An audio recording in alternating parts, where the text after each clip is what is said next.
On va peut-être lancer la séance et puis les publics vont continuer d'arriver au fil de l'eau, ainsi qu'une des intervenantes qui aura un petit peu de retard, mais qu'on excuse. Donc, la dernière séance de notre deuxième du séminaire INA Le Lab, on propose à cette occasion un format un peu inédit. Alors, ce sont deux doctorants de l'université Paris-Panthéon-Assas, l'une Nina Barchavski-Bergin, qui est doctorante en informatique, et l'autre Guillaume Vincent, qui est doctorant en SIC, qui partagent, dans le cadre d'un dispositif intitulé la PhD Box, la boîte à doctorants, un même sujet de thèse qu'ils abordent chacun avec des méthodes de leur discipline. Alors aujourd'hui, au travers de la présentation de leurs travaux, qui sont accompagnés pour partie au sein du lab de l'INA Arthur, l'ambition, on peut dire, est finalement de faire un point d'étape sur l'apport des méthodes numériques à la sociologie des controverses dans un contexte d'extension et multiplication des dispositifs médiatiques, dont plusieurs travaux ont évidemment montré qu'ils sont agents et chambres d'écho de ces controverses qui animent le débat public. Alors, c'est Michel Calon, un sociologue, qui a écrit l'article fondateur de cette sociologie des controverses en 1981, qui s'appelait « Pour une sociologie des controverses technologiques », à partir d'une étude portant sur un objet technique qui s'appelait le VEL, le véhicule électrique. Alors, c'est aussi le sujet de Nina et de Guillaume, et je me demandais si c'était une coïncidence. Voilà. Ils nous le diront à l'occasion de leur intervention. Ils vont chacun présenter pour une vingtaine de minutes leur angle sur ce sujet. Ensuite, il y aura un échange, des échanges avec la salle et la salle virtuelle et des questions-réponses. Et la deuxième partie de notre séance, en guise de keynote de clôture, de cette saison de séminaire, on a demandé à Cécile Méadel, qui est professeure en sciences de l'information et de la communication à Paris-Panthéon-Assas et experte de l'étude des controverses, d'apporter son éclairage sur la place, le rôle, les effets des médias dans la propagation des controverses. Elle s'est trompée de MK2, mais elle arrive, elle sera là pour sa présentation. Il y aura ensuite des échanges avec la salle. Et parce que Martha Severo était retenue et qu'elle est l'habituelle discutante de ce séminaire, c'est Dario Compagno qui va la remplacer, qui est aussi maître de conférence en sciences de l'information et de la communication, spécialiste des méthodes numériques, et donc il assure le rôle de discutant pour cette séance, et on le remercie. Voilà, donc je vous cède la parole. C'est moi qui commence. Alors bonjour déjà. Pour répondre tout de suite à la question sur le rapport avec Michel Calon et son article fondateur, c'est une coïncidence, oui et non. Moi, à la base, j'avais pas tellement connaissance de ces travaux avant, mais Cécile, qui est aussi ma directrice, quand on cherchait un sujet et quand on a évoqué le véhicule électrique, on nous a dit en plus c'est rigolo parce que justement les travaux fondateurs de Calon c'était sur ce sujet-là. Et donc, c'est un argument, c'est rigolo, c'est un argument qui me parle beaucoup, et donc c'est pour ça qu'on a choisi ce sujet, c'est parce que c'était rigolo aussi. Enfin, c'est une référence. Ça a joué un petit peu, mais c'est pas... voilà. Donc, justement, avant de parler de véhicules électriques, on va parler un peu de voitures, toujours en partant de Michel Calon. Vous allez voir qu'il y a un rôle important quand même dans cette présentation. Michel Calon qui donc fait cette remarque sur la voiture, qui nous dit en fait la voiture derrière son apparente, on va dire simplicité, en tout cas son utilité du quotidien, c'est un objet un peu banal, trivial. En fait, la voiture, pour exister, a besoin de tout un réseau complexe d'acteurs qui se sont mis d'accord pour que les choses fonctionnent. Vous voyez pas derrière moi, je viens de me rendre compte. Qu'est-ce qu'on fait? Est-ce qu'on attend? Si, c'est bon. Je veux juste pas que je bouge. Pour pas... Donc la voiture, pour qu'elle puisse exister et fonctionner comme elle fonctionne actuellement, elle a besoin de tout un réseau d'acteurs qui se sont mis d'accord à un moment donné pour que les choses fonctionnent comme elles fonctionnent. Calon prend l'exemple, pour vous puissiez faire un trajet en voiture, certes, déjà il faut la voiture dans laquelle vous allez circuler, ce qui n'est pas rien, ça demande toute une industrie et donc déjà tout un réseau d'acteurs qui se sont mis d'accord, mais il faut aussi des routes, et donc tous les gens qui font ces routes-là, donc toute l'industrie qu'il y a derrière pour faire le bitume, etc. Il faut aussi de l'essence, donc le raffinement du pétrole, et puis ça son extraction, etc. Donc ça demande aussi beaucoup de travail. Et puis il faut aussi des lois, tout un tas de normes juridiques, le code de la route, mais aussi des normes pour structurer les véhicules, etc. Bon, bref, c'est très complexe, c'est un réseau très complexe qui a besoin d'acteurs qui se sont mis d'accord pour dire ok, en fait c'est comme ça que ça va marcher. L'automobile, in fine, c'est comme ça qu'elle va fonctionner.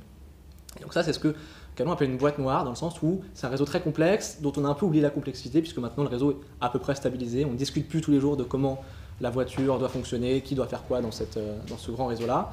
C'est une boîte noire, on a un peu oublié cette complexité. Sauf que cette boîte noire, avant d'être fermée, avant que tout le monde soit d'accord sur ce qu'il fallait faire et qui allait faire quoi, eh bien, il y a des étapes, des moments où les gens ne sont pas d'accord. Il faut se mettre d'accord, justement, et ces moments où il faut se mettre d'accord, c'est ce qu'on appelle les controverses. Dans le cas de la voiture, typiquement, une des premières controverses, c'était au début de son histoire, c'était sur le type de motorisation le plus pertinent pour faire bouger ces nouveaux véhicules.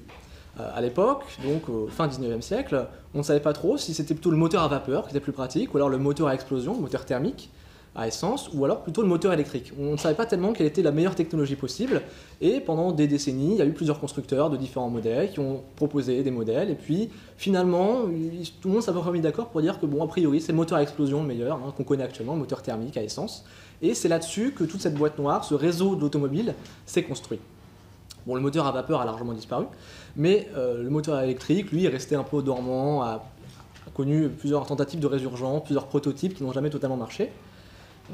Sauf que, nous dit Calon, les boîtes noires, ces réseaux stables, peuvent être réouverts à tout moment pour relancer des controverses. Et notamment, c'est ce qui arrive quand on propose finalement d'interdire les moteurs thermiques en Europe, par exemple, et que du coup, ce qui ne laisserait plus que les véhicules électriques comme solution alternative. Et donc, là, ce qui se passe, potentiellement, c'est une renégociation de cette boîte noire de la voiture, non pas autour du moteur thermique, mais autour du moteur électrique. Ce qui n'est pas rien, puisque on ne peut pas simplement changer tout ce réseau, prendre tout ce réseau, réouvrir la boîte noire, simplement changer un moteur par un autre, et puis refermer comme si rien ne s'était passé. En fait, tout ce réseau était construit autour du moteur thermique, et donc changer le moteur thermique, ça a des implications sur tout le reste du réseau.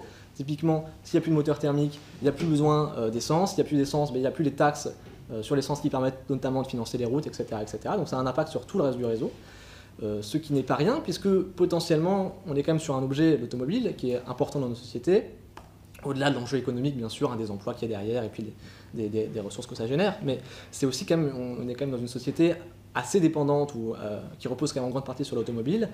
La majorité de nos déplacements se font en voiture. Globalement, dans beaucoup de territoires, elle est parfaitement indispensable. Et puis, en fait, même tous nos territoires sont modelés et pensés en fonction de la voiture. Pensez par exemple au concept de banlieue pavillonnaire résidentielle. Ce concept n'a de sens que si la voiture existe comme elle est actuellement, parce que sinon on ne s'installerait pas à des kilomètres du premier commerce venu. Enfin, voilà. Ça n'est possible, ça n'existe que parce que la voiture existe comme elle est actuellement. Et donc potentiellement renégocier, réouvrir cette boîte noire, ce réseau de l'automobile, c'est aussi renégocier tout ça, ce qui me semble n'est pas rien et mérite quand même qu'on s'y intéresse. Alors justement sur cette controverse, parce qu'on peut voir que potentiellement il y a une controverse et qu'elle est importante, qu'est-ce qu'on sait de cette controverse ? Eh bien pas grand-chose. Il y a eu les travaux, du coup, comme on parlait justement fondateurs de Calon dans les années 70, mais ils datent un petit peu maintenant, les enjeux n'étaient pas tout à fait les mêmes. Et depuis, on a des choses en sociologie, des usages, donc sur comment les utilisateurs, les usagers, les conducteurs s'approprient l'objet, souvent dans le cadre d'expérimentation. On a des travaux en économie, en sciences de gestion, sur la stratégie des entreprises ou des pays, sur que faire de cet objet, mais il me semble que ce n'est pas suffisant quand même pour saisir la controverse dans son entièreté, dans toute sa complexité, dans tout ce qu'elle peut recouvrir, comme on va le voir après.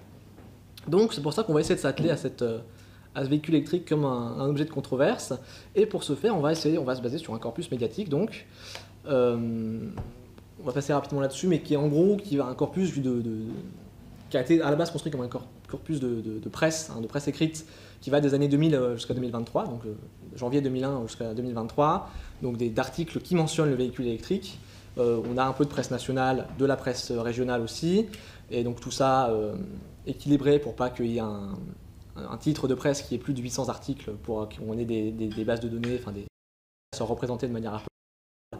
Et puis là-dessus, on a ajouté aussi un proto-corpus, j'appelle ça, de JT, issu des données de l'INA, mais puisqu'on n'a pas encore les retranscriptions pour l'instant de ces JT-là, on travaille que sur les sujets de JT où on a le prompteur, enfin le texte renseigné dans les métadonnées. Donc c'est pas parfait, vous allez voir, après je vous le présente, mais c'est pas parfait, mais voilà, l'objectif ensuite c'est vraiment de construire un corpus, une partie télévisuelle de ce corpus-là beaucoup plus propre sur la base de retranscription de sujets, mais on arrive du coup à un corpus de 12 000, 13 000 article-sujet, qui se compose donc comme suit. Vous voyez grosso modo la partie PQR, donc presse régionale, est plutôt homogène. Même chose pour la presse nationale, même s'il y a quelques disparités, notamment l'Humanité et l'Express qui publie un petit peu moins sur le sujet, mais aussi qui publie un petit peu moins tout court. Et bon, sur la partie télévisuelle, vous voyez que c'est un peu plus, c'est moins, voilà, moins propre, on va dire, moins régulier. Voilà, on y travaille et l'objectif c'est d'arriver à quelque chose de beaucoup plus homogène et cohérent.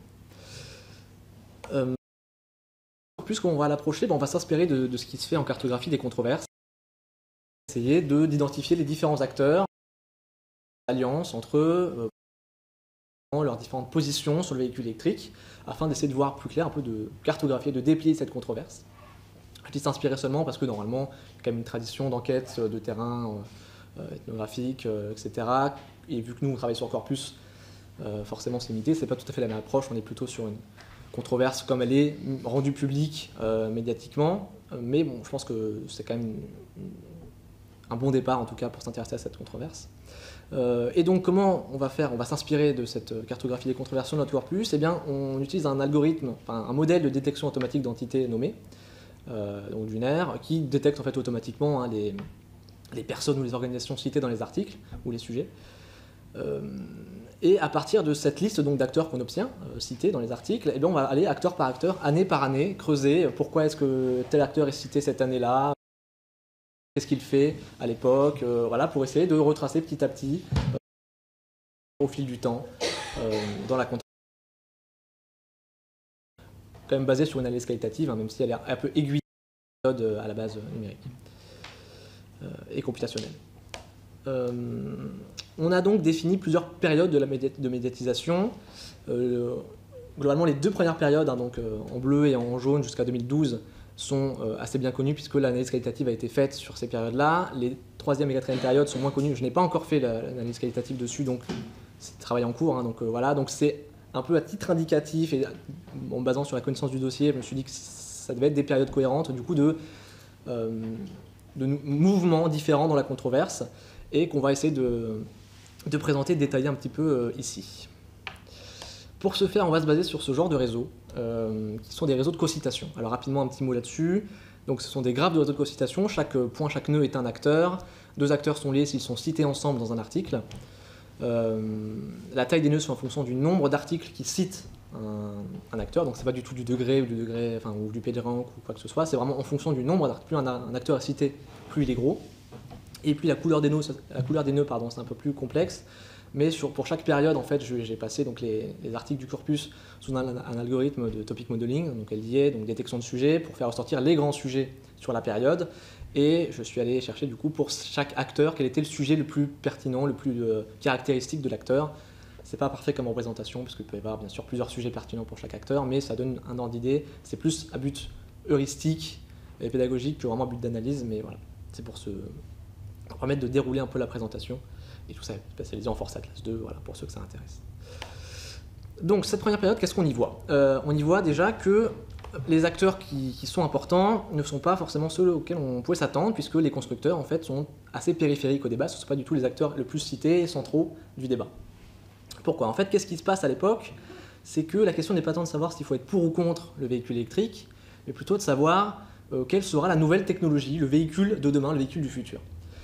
Il semble y avoir un consensus qui est de dire, bon, en fait, le véhicule tel qu'on le connaît actuellement a un certain nombre de problèmes, notamment d'enjeux de pollution, sanitaire, on ne parle pas tellement encore d'écologie, de gaz à effet de serre à l'époque, mais un peu la même idée, et puis de dépendance au pétrole. Donc on voudrait sortir de tout ça, donc il y a un constat, il faudrait potentiellement réouvrir la boîte noire, cette boîte noire de l'automobile, et voir comment on pourrait un peu modifier ce réseau-là pour résoudre un certain nombre de problèmes. Donc il y a cet accord-là, et les constructeurs là-dessus, ils ont des solutions, ils proposent des solutions diverses et variées, notamment les moteurs à hydrogène, les moteurs hybrides, ou encore améliorer les moteurs thermiques pour les rendre plus performants. C'est ce qu'on voit un peu là dans les topics 3 et 7, différentes possibilités, mais en tout cas là où ils sont d'accord, c'est pour dire qu'a priori, ce véhicule du futur, ça ne peut pas être la voiture électrique. La voiture électrique, d'après eux, ils ont déjà essayé, ils ont quelques modèles, mais ça ne fonctionne pas, ça coûte trop cher, ça n'a pas assez d'autonomie, les gens n'en veulent pas, ce n'est pas intéressant, ce n'est pas ça la technologie du futur. C'est à peu près certain pour eux. Sauf éventuellement, là ils sont d'accord pour dire qu'il y a un marché de niche qui est celui des véhicules d'entreprise, des véhicules, c'est ce qu'on appelle les flottes captives, qui sont en fait les véhicules de livraison, enfin certains véhicules d'entreprise qui font assez peu de kilomètres dans la journée, qui terminent leur voyage. Alors, on sait très bien où est-ce qu'ils vont aller le soir et passer, donc on sait très bien où on peut les brancher. Enfin, c'est une niche très précise, ils disent là éventuellement, bon, certaines entreprises ça peut les intéresser. Et c'est pour ça que des acteurs comme La Poste et EDF sont aussi importants, c'est parce qu'ils vont totalement souscrire à cette vision-là. La Poste va typiquement acheter beaucoup de véhicules électriques, enfin beaucoup, certain nombre, ça reste minime dans toute sa flotte, mais un certain nombre de véhicules électriques pour dire, ça correspond totalement aux besoins de nos facteurs, pour nos tournées c'est parfait, en plus c'est écolo, c'est super, on adore ça.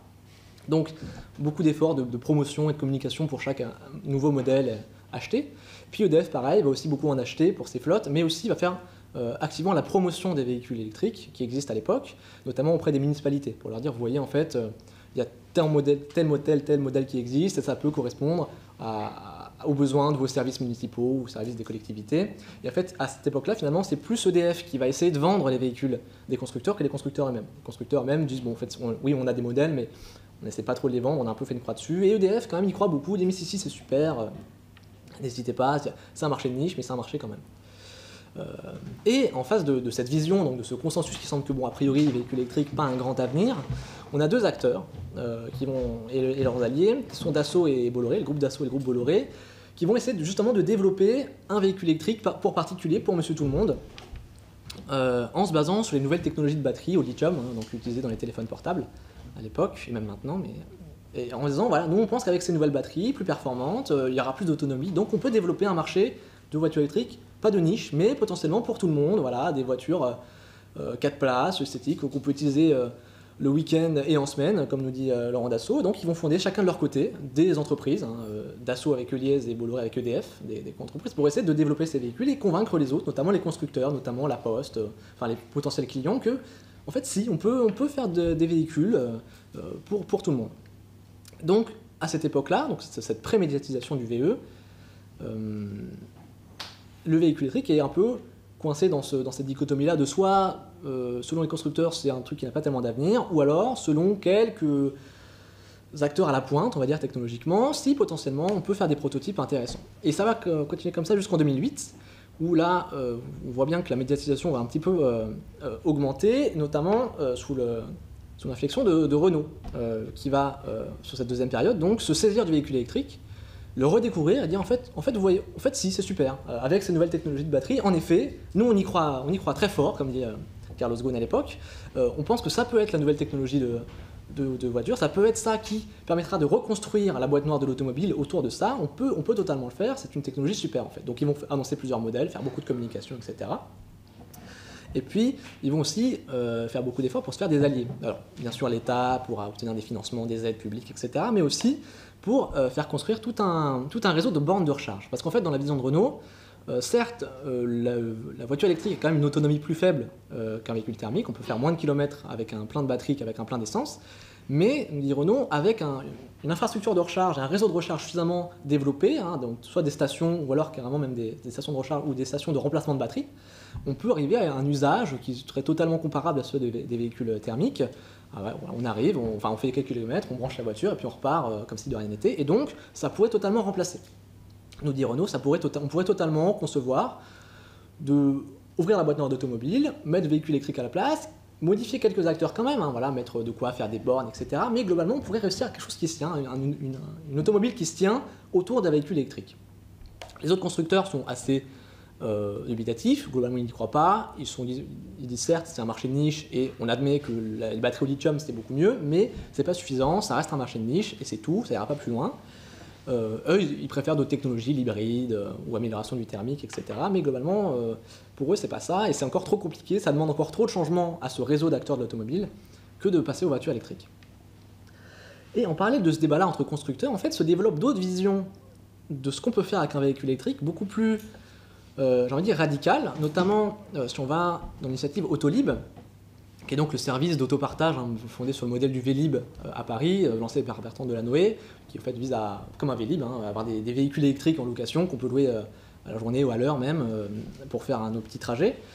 Donc ce projet-là qui a été lancé, il vise explicitement à recréer un nouveau rapport avec la voiture, sortir de la voiture individuelle, réduire le nombre de voitures dans les rues, et donc se servir des caractéristiques spécifiques du véhicule électrique, c'est-à-dire le fait qu'il soit branché et que du coup quand il est branché on peut savoir exactement dans quelle station il est, enfin comment on se sert de ce véhicule pour construire autre chose que simplement la voiture individuelle qui est dans notre garage, etc. Non, nous dit les gens derrière Autolib, on peut construire un autre rapport. La même chose pour la SNCF, qui à l'époque nous dit, écoutez, nous on va proposer des locations de véhicules électriques dans les gares, notamment TGV, comme ça une fois que vous avez fait votre grand trajet en train, eh bien, vous finissez les quelques kilomètres qui vous restent en véhicule électrique, et comme ça on peut sortir du modèle tout voiture, on peut réinventer autre chose, et on voit bien que là quand même ce sont des visions assez radicales. C'est pas juste on modifie un peu la boîte noire et puis quand même après on la remet telle quelle, c'est vraiment on modifie en profondeur comment fonctionne l'automobile, sa place qu'elle a dans la société, et on réinvente voilà, des nouveaux usages de mobilité, comme dit Guillaume Pépi ici. Bon, je vous passe aussi toutes les controverses qu'il y a donc, autour de l'industrie, puisqu'on commence à faire en série des véhicules électriques, et ben, ça pose tout un tas de questions nouvelles à l'industrie automobile. Est-ce que ça va faire assez d'emplois, ou au contraire, est-ce que... il y a beaucoup de syndicats qui pensent que ça ne pourra pas fournir assez d'emplois parce que c'est beaucoup plus facile à produire, donc ça risque de faire baisser l'emploi. Pour d'autres, au contraire, ça peut être une solution de sortie de crise, etc.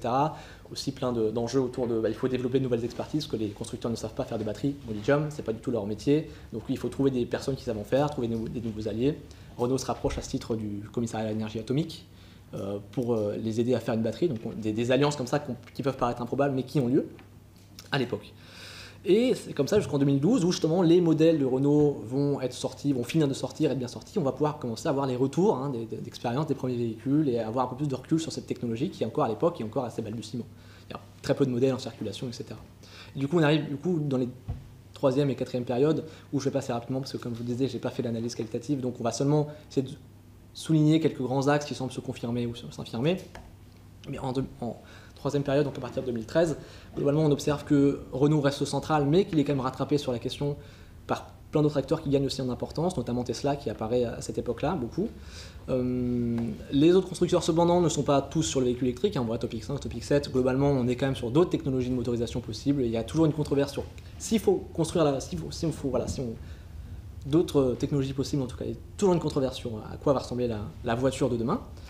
On note quand même la disparition, en tout cas qui semble la disparition des acteurs les plus comme EDF, comme SNCF pardon, ou comme il y a encore Autolib, mais c'est parce que le dispositif va disparaître et c'est l'époque en fait où Autolib va s'arrêter avec un certain nombre de scandales et de problèmes, ce qui faut que ça va être médiatisé, mais c'est pas du tout pour dire que ça continue, que c'est génial. Donc il semblerait quand même qu'ici la vision qui l'emporte, notamment avec toute cette question de développement des bornes et d'énergie, etc., ce soit plutôt celle de Renault, un véhicule électrique, avec un réseau de bornes, un réseau de recharge suffisant pour permettre l'utilisation du véhicule électrique qui remplace le véhicule thermique.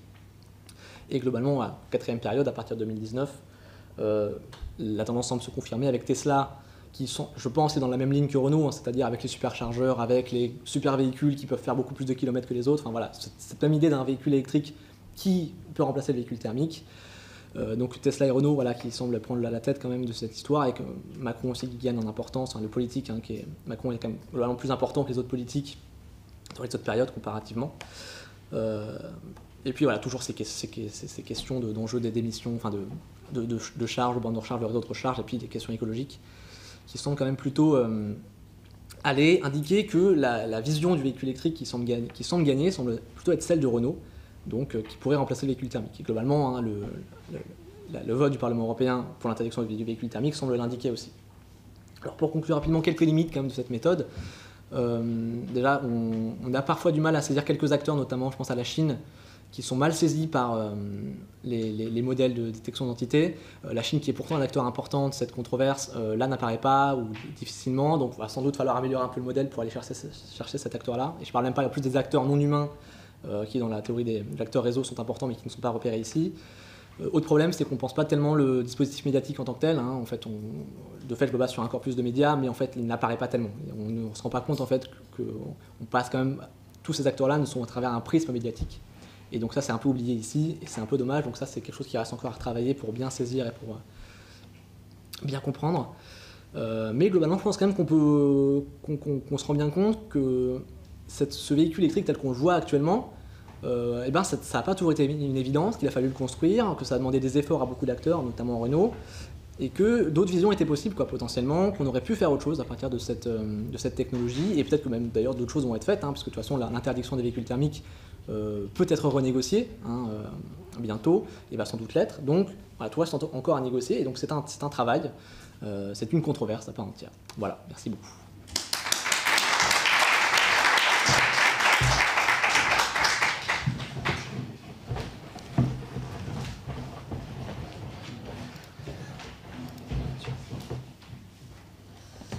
Ok, donc je vais continuer sur le sujet du véhicule électrique, mais ici on va s'intéresser plus à la controverse dans l'espace numérique, et particulièrement sur Twitter. Donc les travaux que je vais vous présenter, c'est des travaux qu'on a fait donc, en collaboration avec Guillaume, dans le cadre de ce dispositif de thèse qui s'appelle PhD Box. Donc c'est des travaux voilà, qu'on a développés ensemble. Donc je ne vais pas revenir sur ce que Guillaume a déjà dit sur le véhicule électrique comme un objet de controverse, avec de nombreux enjeux, qu'ils soient écologiques, économiques, sociaux, et tout un réseau d'acteurs complexes. La question qu'on va se poser, c'est plutôt comment se traduit la controverse en ligne. Et pour ça, on va s'intéresser à Twitter, parce qu'on sait que les controverses sont particulièrement visibles dans des situations de débat public, et que Twitter est déjà saisi comme une arène du débat public. Par contre, c'est moins abordé comme un espace de discussion. Et c'est ce qui va nous intéresser aujourd'hui, Twitter comme un espace de discussion pour aborder les controverses. Donc les problématiques qui vont traverser cette présentation, c'est comment est-ce qu'on parle du véhicule électrique sur Twitter. Donc ici, je parle de Twitter, X, je vais dire Twitter par simplicité, et voilà, mais on pense bien à la même plateforme. Et donc on va se demander comment identifier les espaces de discussion sur le véhicule électrique sur Twitter, comment collecter ces tweets, mais aussi dans l'ensemble des discussions, comment identifier les segments spécifiques qui parlent du véhicule électrique lors d'une discussion, et quels sont les sujets de discussion connexes associés au véhicule électrique sur Twitter. Donc voilà un petit peu globalement l'approche méthodologique. Donc ça va être une présentation plutôt méthodologique, parce que c'est un travail en cours, en développement. Et on vous présentera des débuts de pistes de résultats. Donc globalement, cette méthode, elle se divise en deux parties. Une première partie, collecte de données, et une deuxième partie, annotation des tweets. Et donc pour ça, pour rassembler un jeu de données, on a commencé par créer un premier corpus, qui est un ensemble de tweets récoltés par mots-clés. Donc on a collecté les tweets qui contiennent les mots-clés soit voiture électrique, soit véhicule électrique sur Twitter via une recherche Twitter. Et pour pouvoir collecter ces tweets, donc si vous connaissez un petit peu Twitter, avant on pouvait utiliser l'API pour collecter des tweets assez facilement. Depuis le rachat par Musk, c'est plus tellement possible. Donc nous, ce qu'on fait, c'est qu'on fait du scrapping. En gros, donc globalement, on simule une utilisation humaine d'une page Twitter, et on va aller ensuite directement collecter les informations qui nous intéressent à partir du code HTML. Et donc, en plus de ces données scrappées, on a complété le corpus avec des données de l'INA basées sur les archives de l'INA qui avaient été collectées dans les années précédentes. Donc on totalise 235 000 tweets donc avec les mots-clés voiture électrique ou véhicule électrique entre mai 2021 et mai 2023. Et donc là vous avez deux exemples de tweets. Donc on a à la fois des tweets plutôt qui viennent de grands médias, et aussi des tweets de citoyens, de discussions assez classiques, lambda sur le véhicule électrique. À partir du premier corpus, on a collecté un deuxième corpus pour pouvoir s'intéresser aux discussions, justement. Et donc pour ça, on a collecté l'arbre de discussion de chacun de nos tweets du corpus 1. Donc pour faire ça, donc ici vous voyez un arbre de discussion, chaque rond, chaque nœud est un tweet, et chaque lien est un lien de réponse. Donc vous voyez ici qu'on appelle le tweet racine. C'est un premier tweet qui a été publié sur Twitter. Et ensuite, on a 2 liens qui amènent à 2 nœuds, donc 2 réponses au tweet racine. On voit que la deuxième, ce nœud ici, lui-même a reçu de nombreuses réponses.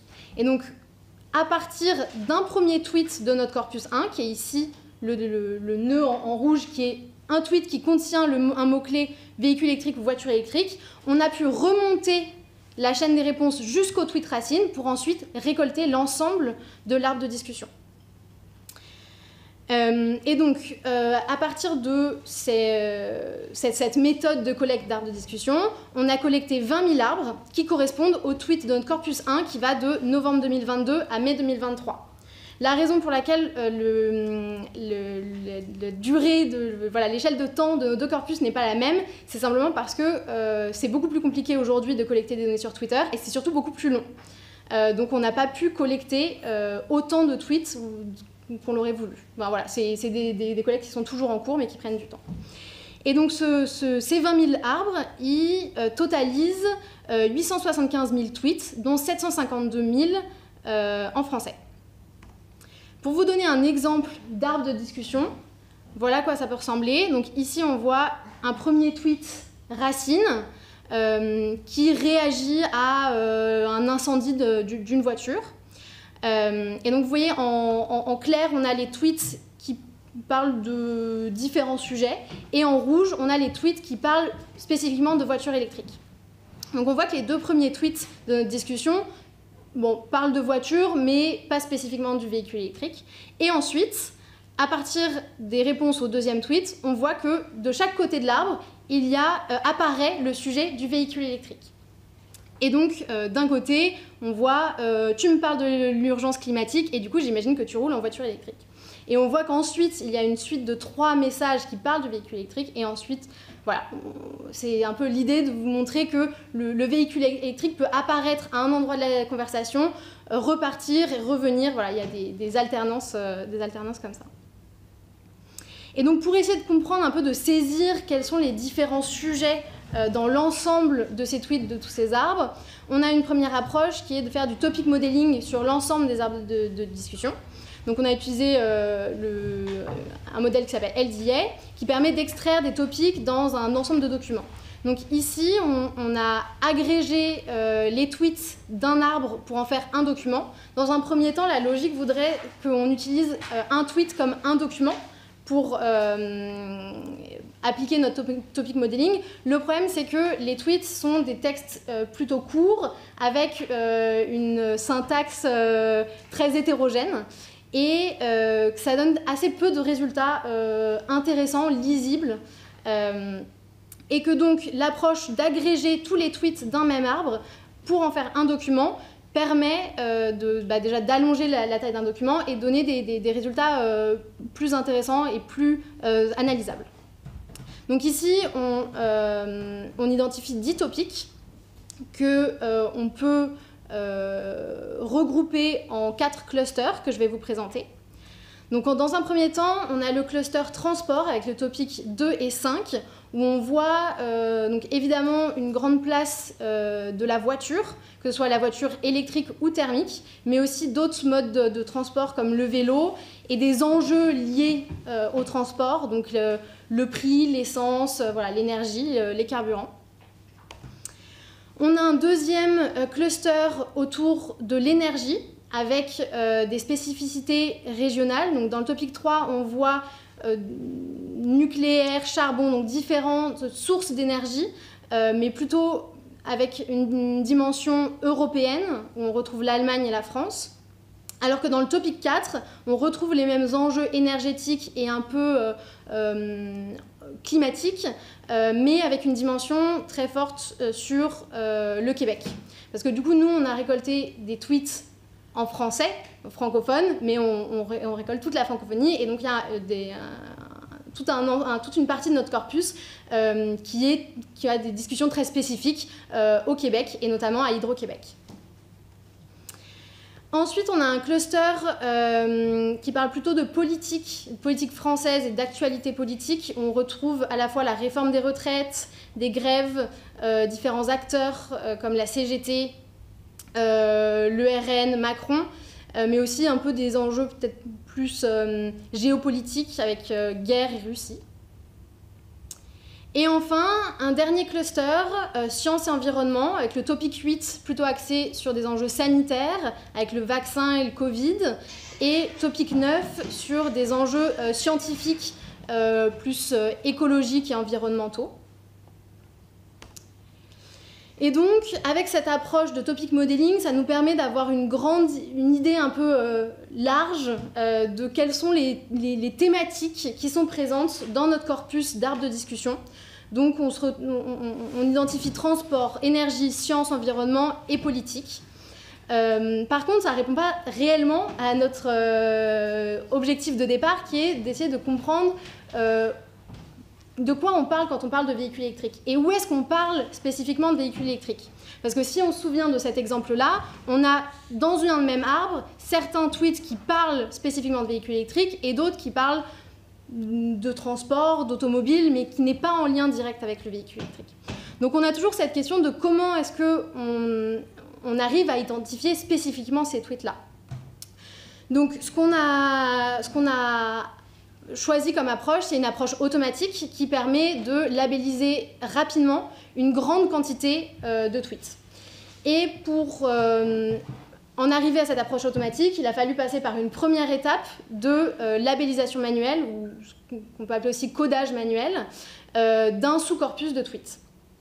Et cette labellisation manuelle, elle permet à la fois d'avoir de faire une classification par apprentissage supervisé, mais aussi d'évaluer nos modèles de classification. Donc, pour vous présenter un peu comment on a fait notre labellisation manuelle, ou codage, en gros, comment est-ce qu'on a créé des catégories et on a étiqueté nos tweets en fonction de différents labels. Donc on a choisi 3 labels, un sur le véhicule électrique, donc tous les tweets qui parlent spécifiquement du VE, que ce soit sur des questions de modèle, d'utilisation, donc par exemple de recharge ou d'infrastructure. Ensuite, un deuxième label qui regroupe différents sujets proches, que nous on a définis comme proches du véhicule électrique, donc les mobilités, y compris l'automobile thermique, environnement et énergie. Et ensuite, on a un dernier label qui regroupe tous les tweets qui ne rentrent pas dans les 2 premières catégories.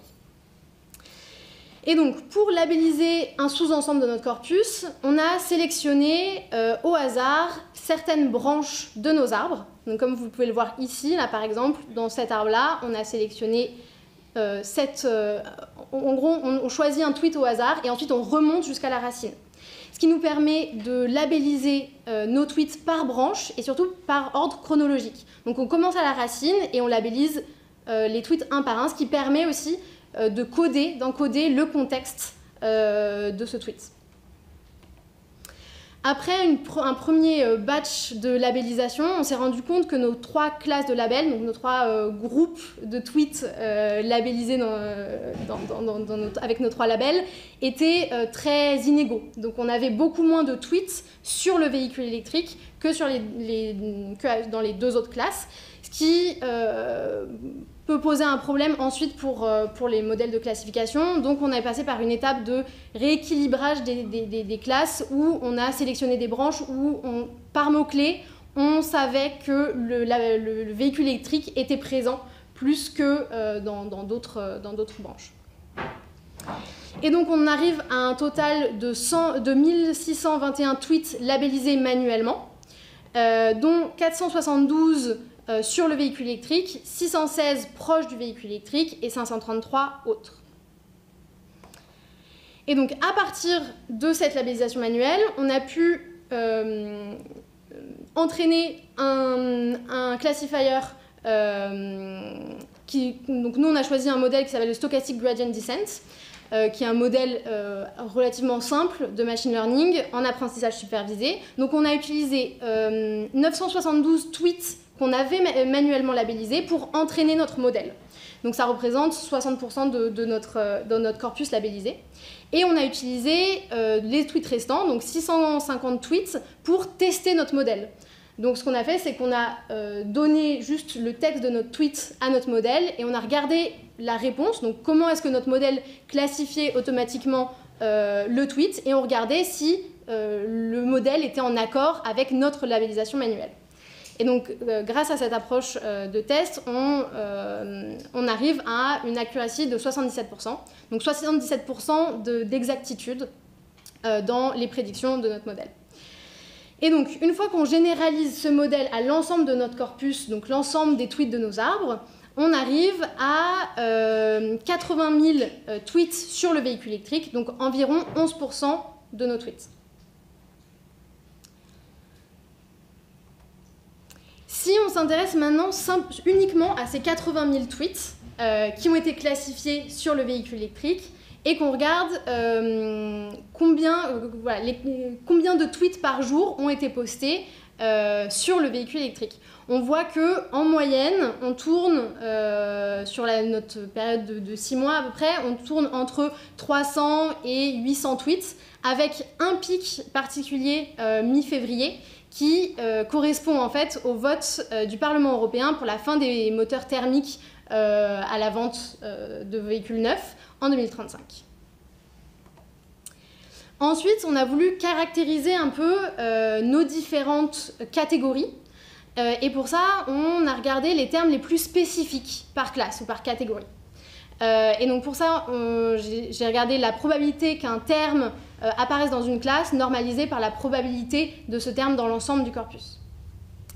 Donc ça nous permet de voir que dans notre classe sur le véhicule électrique, on a une place importante des constructeurs, donc BYD qui est un constructeur chinois, Tesla, Volkswagen, Toyota et MG.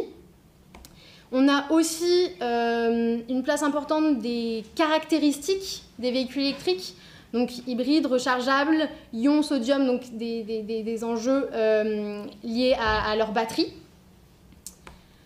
On retrouve aussi une place importante sur l'usage, notamment la recharge et l'autonomie.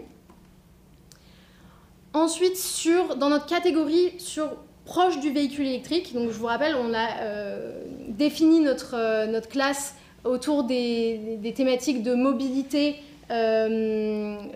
transport, énergie, environnement. Et c'est un peu ce qu'on retrouve là dans nos termes, hein, sans grande surprise. On retrouve des enjeux liés à l'énergie, donc lignite, nucléaire, hydro, ou HQ qui est Hydro-Québec. On retrouve également des mots-clés autour des enjeux climatiques et autour des transports.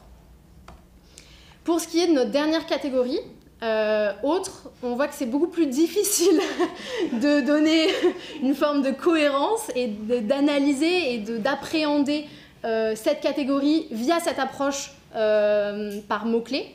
Ce qui est en fait assez logique au vu de la manière dont on a construit nos catégories.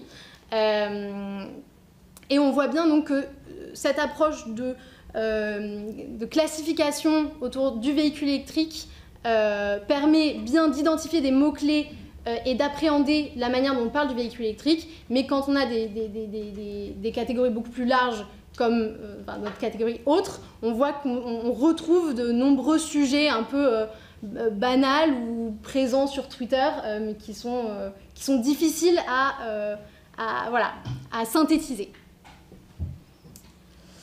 Donc pour conclure, donc ce qu'on vous a présenté, c'est la construction d'un corpus d'arbres de conversation. Juste à garder en tête qu'il y a évidemment un biais de collecte lié à Twitter et qu'on n'a pas de garantie d'exhaustivité, à la fois de par notre méthodologie de construction de corpus, mais aussi de par les spécificités de la plateforme et le scrapping où nous, on n'a pas de garantie que Twitter nous montre l'entièreté des données qui ont été publiées sur Twitter. Et on ne peut pas garantir qu'on capture l'ensemble des discussions sur le véhicule électrique sur Twitter, évidemment. Même si donc, notre approche un peu d'ouverture par les arbres de discussion et ensuite refermeture permet d'élargir le spectre des discussions auxquelles on a accès par rapport à une approche simplement par mots-clés.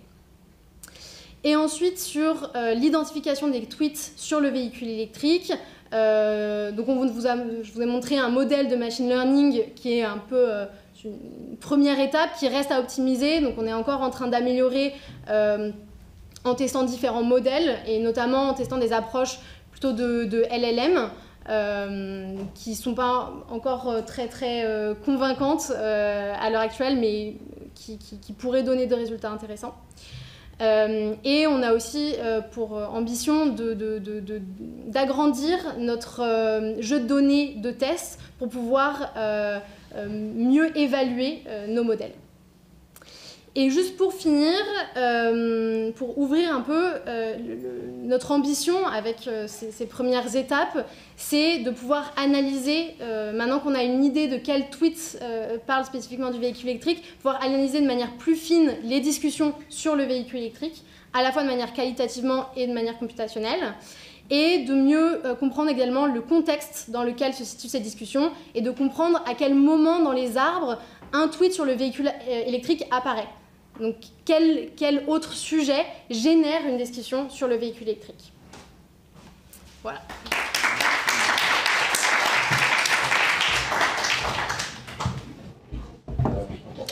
Merci beaucoup pour ces deux interventions hyper stimulantes. Moi, j'aurais plein de questions méthodologiques, mais essayons d'en faire le moins possible pour ne pas décrocher tout le monde tout de suite. Et je me permets de commencer avec deux petites questions. Donc, à Guillaume, tu nous as donc tracé une sorte d'histoire de ces discussions, de ces controverses, comme tu dis, ces moments dans lesquels il faut se mettre d'accord. Et est-ce que tu as retrouvé plutôt une continuité ou des moments de discontinuité, des bifurcations, des catastrophes? Est-ce que ces moments que tu as identifiés dans cette histoire te montrent, c'est compliqué de voir les bifurcations dans l'histoire parce qu'on regarde quelque chose qui s'est déjà passé, mais est-ce que tu as une façon de voir si effectivement ces controverses ouvrent des moments dans lesquels elles pourraient se développer autrement, et est-ce que ça t'intéresse? Est-ce que c'est quelque chose qui pourrait te dire où la controverse est plutôt quelque chose qu'il faut étudier d'après coup, et donc qui est linéaire, certainement, parce que ce que tu nous montres est quelque chose de linéaire. Je réponds maintenant ou tu veux... Je pose alors une deuxième question à Nina, juste pour... alors, il me semble très bien cette idée de connecter les arbres qui sont donc les contextes des tweets. Plutôt que voir le tweet comme quelque chose de conclu d'un texte, c'est un acte de conversation dans un arbre. Donc, catégoriser les arbres, étudier les arbres, c'est déjà étudier des contextes.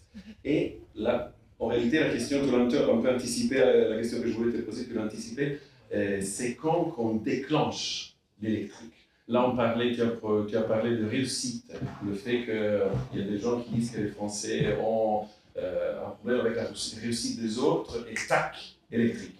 Mais c'est parce qu'il y avait des voitures ou c'est parce qu'il y avait réussite? C'est-à-dire, quels sont, tu en as déjà parlé, mais peut-être tu pourrais aller un peu plus dans les détails, ça me semble effectivement stimulant. Parce qu'un arbre, c'est quand même une structure profonde, et donc tu peux étudier, et après on reviendra peut-être sur quelque chose de méthodo sur le temps avec des processements des lignes, ou je ne sais pas, des façons justement de voir si ces passages peuvent être étudiés, des passages à l'électrique.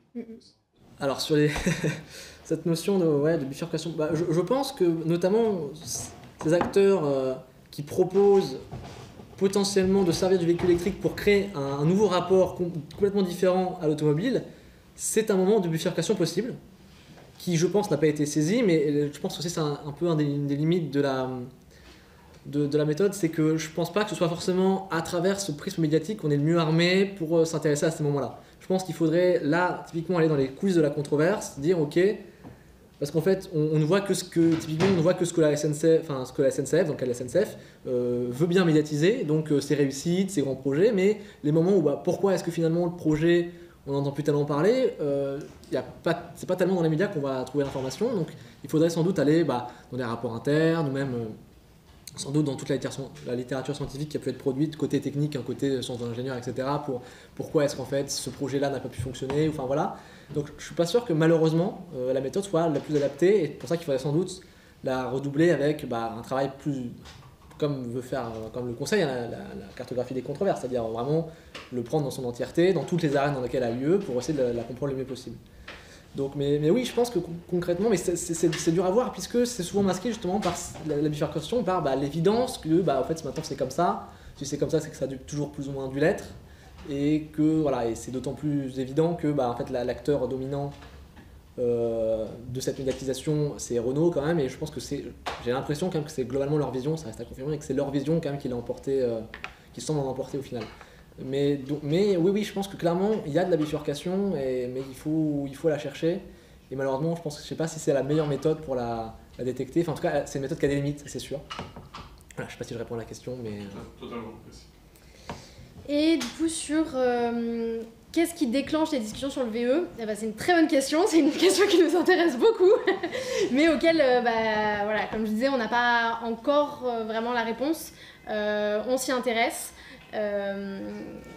Je pense notamment étudier spécifiquement juste le tweet qui arrive juste avant, parce que maintenant on sait quel tweet parle du véhicule électrique. Donc dans le cadre d'un arbre et d'une branche, quand on a un tweet sur le véhicule électrique qui répond à un tweet qui n'était pas sur le véhicule électrique, donc l'idée ce serait de pouvoir étudier ces tweets-là spécifiquement comme voilà, des objets intéressants à part entière, et de voir s'il y a une forme de redondance ou si on arrive à identifier des schémas récurrents. Mais on n'a pas la réponse. après, c'était un peu l'idée aussi de cette catégorie sujet proche du véhicule électrique, c'est qu'en fait on se disait, après une analyse un peu qualitative de plein de tweets, on se disait bon, il semble quand même y avoir quelques grandes thématiques qui mènent souvent, c'est donc les thématiques de mobilité, d'énergie et d'écologie. On se dit bon, là il semble quand même qu'on soit jamais loin, donc ce qu'on s'attendait à trouver, ce qui se trouve un peu, mais notre idée, vraiment, on allait en fait d'avoir des conversations qui commencent loin du VE, qui arrivent sur un sujet proche et qui ensuite finissent sur le véhicule électrique, et puis sans doute qui dérivent ensuite en repartant sur un sujet proche et enfin un sujet qui n'a rien à voir. C'était un peu l'idée derrière ces trois catégories-là, qui se confirment un peu, mais qui restent voilà, à étudier, à compléter en disant maintenant qu'on a les données, dans les faits, est-ce que vraiment ça se confirme ou pas? C'est notre hypothèse de recherche voilà, en gros, et c'est à confirmer. À confirmer. Pareil, je vais poser une question à chacun sur est-ce que tu peux juste préciser un corpus de presse? Tu dis que tu as limité à 800 titres, 800 articles, mais juste comment tu le constitues? Quelle requête, dans quelle base, d'où il vient à la base, et comment tu identifies un article lié au véhicule électrique? Tout à fait. Et c'est juste pour rebondir sur ce que tu viens de dire, pourquoi dans la classification, puisque vous avez 3 sujets, écologie, mobilité et je sais plus, il y a le troisième, pourquoi Énergie. les regrouper et ne pas les garder séparés comme étiquetage de tweet, et pourquoi avoir fait le choix de tout regrouper alors que potentiellement, puisque de toute façon vous avez cette hypothèse-là, vous passez sur les tweets à main, enfin, vous faites le boulot le plus pénible, autant conserver un maximum d'infos, non? Je sais pas si je peux parler de la base de données qui ici. Bon. Alors, en fait, ça vient de. Non, mais. Ouais, coupez tout s'il vous plaît, je veux que ça sorte pas de cette pièce. Les articles donc, viennent d'Europress. Donc ça, tout est tout à fait classique. Donc c'est à la base, c'est sélection par mots-clés. Donc en l'occurrence, des articles qui utilisent au moins 2 fois véhicule électrique ou voiture électrique dans le corps du texte ou une fois dans le titre.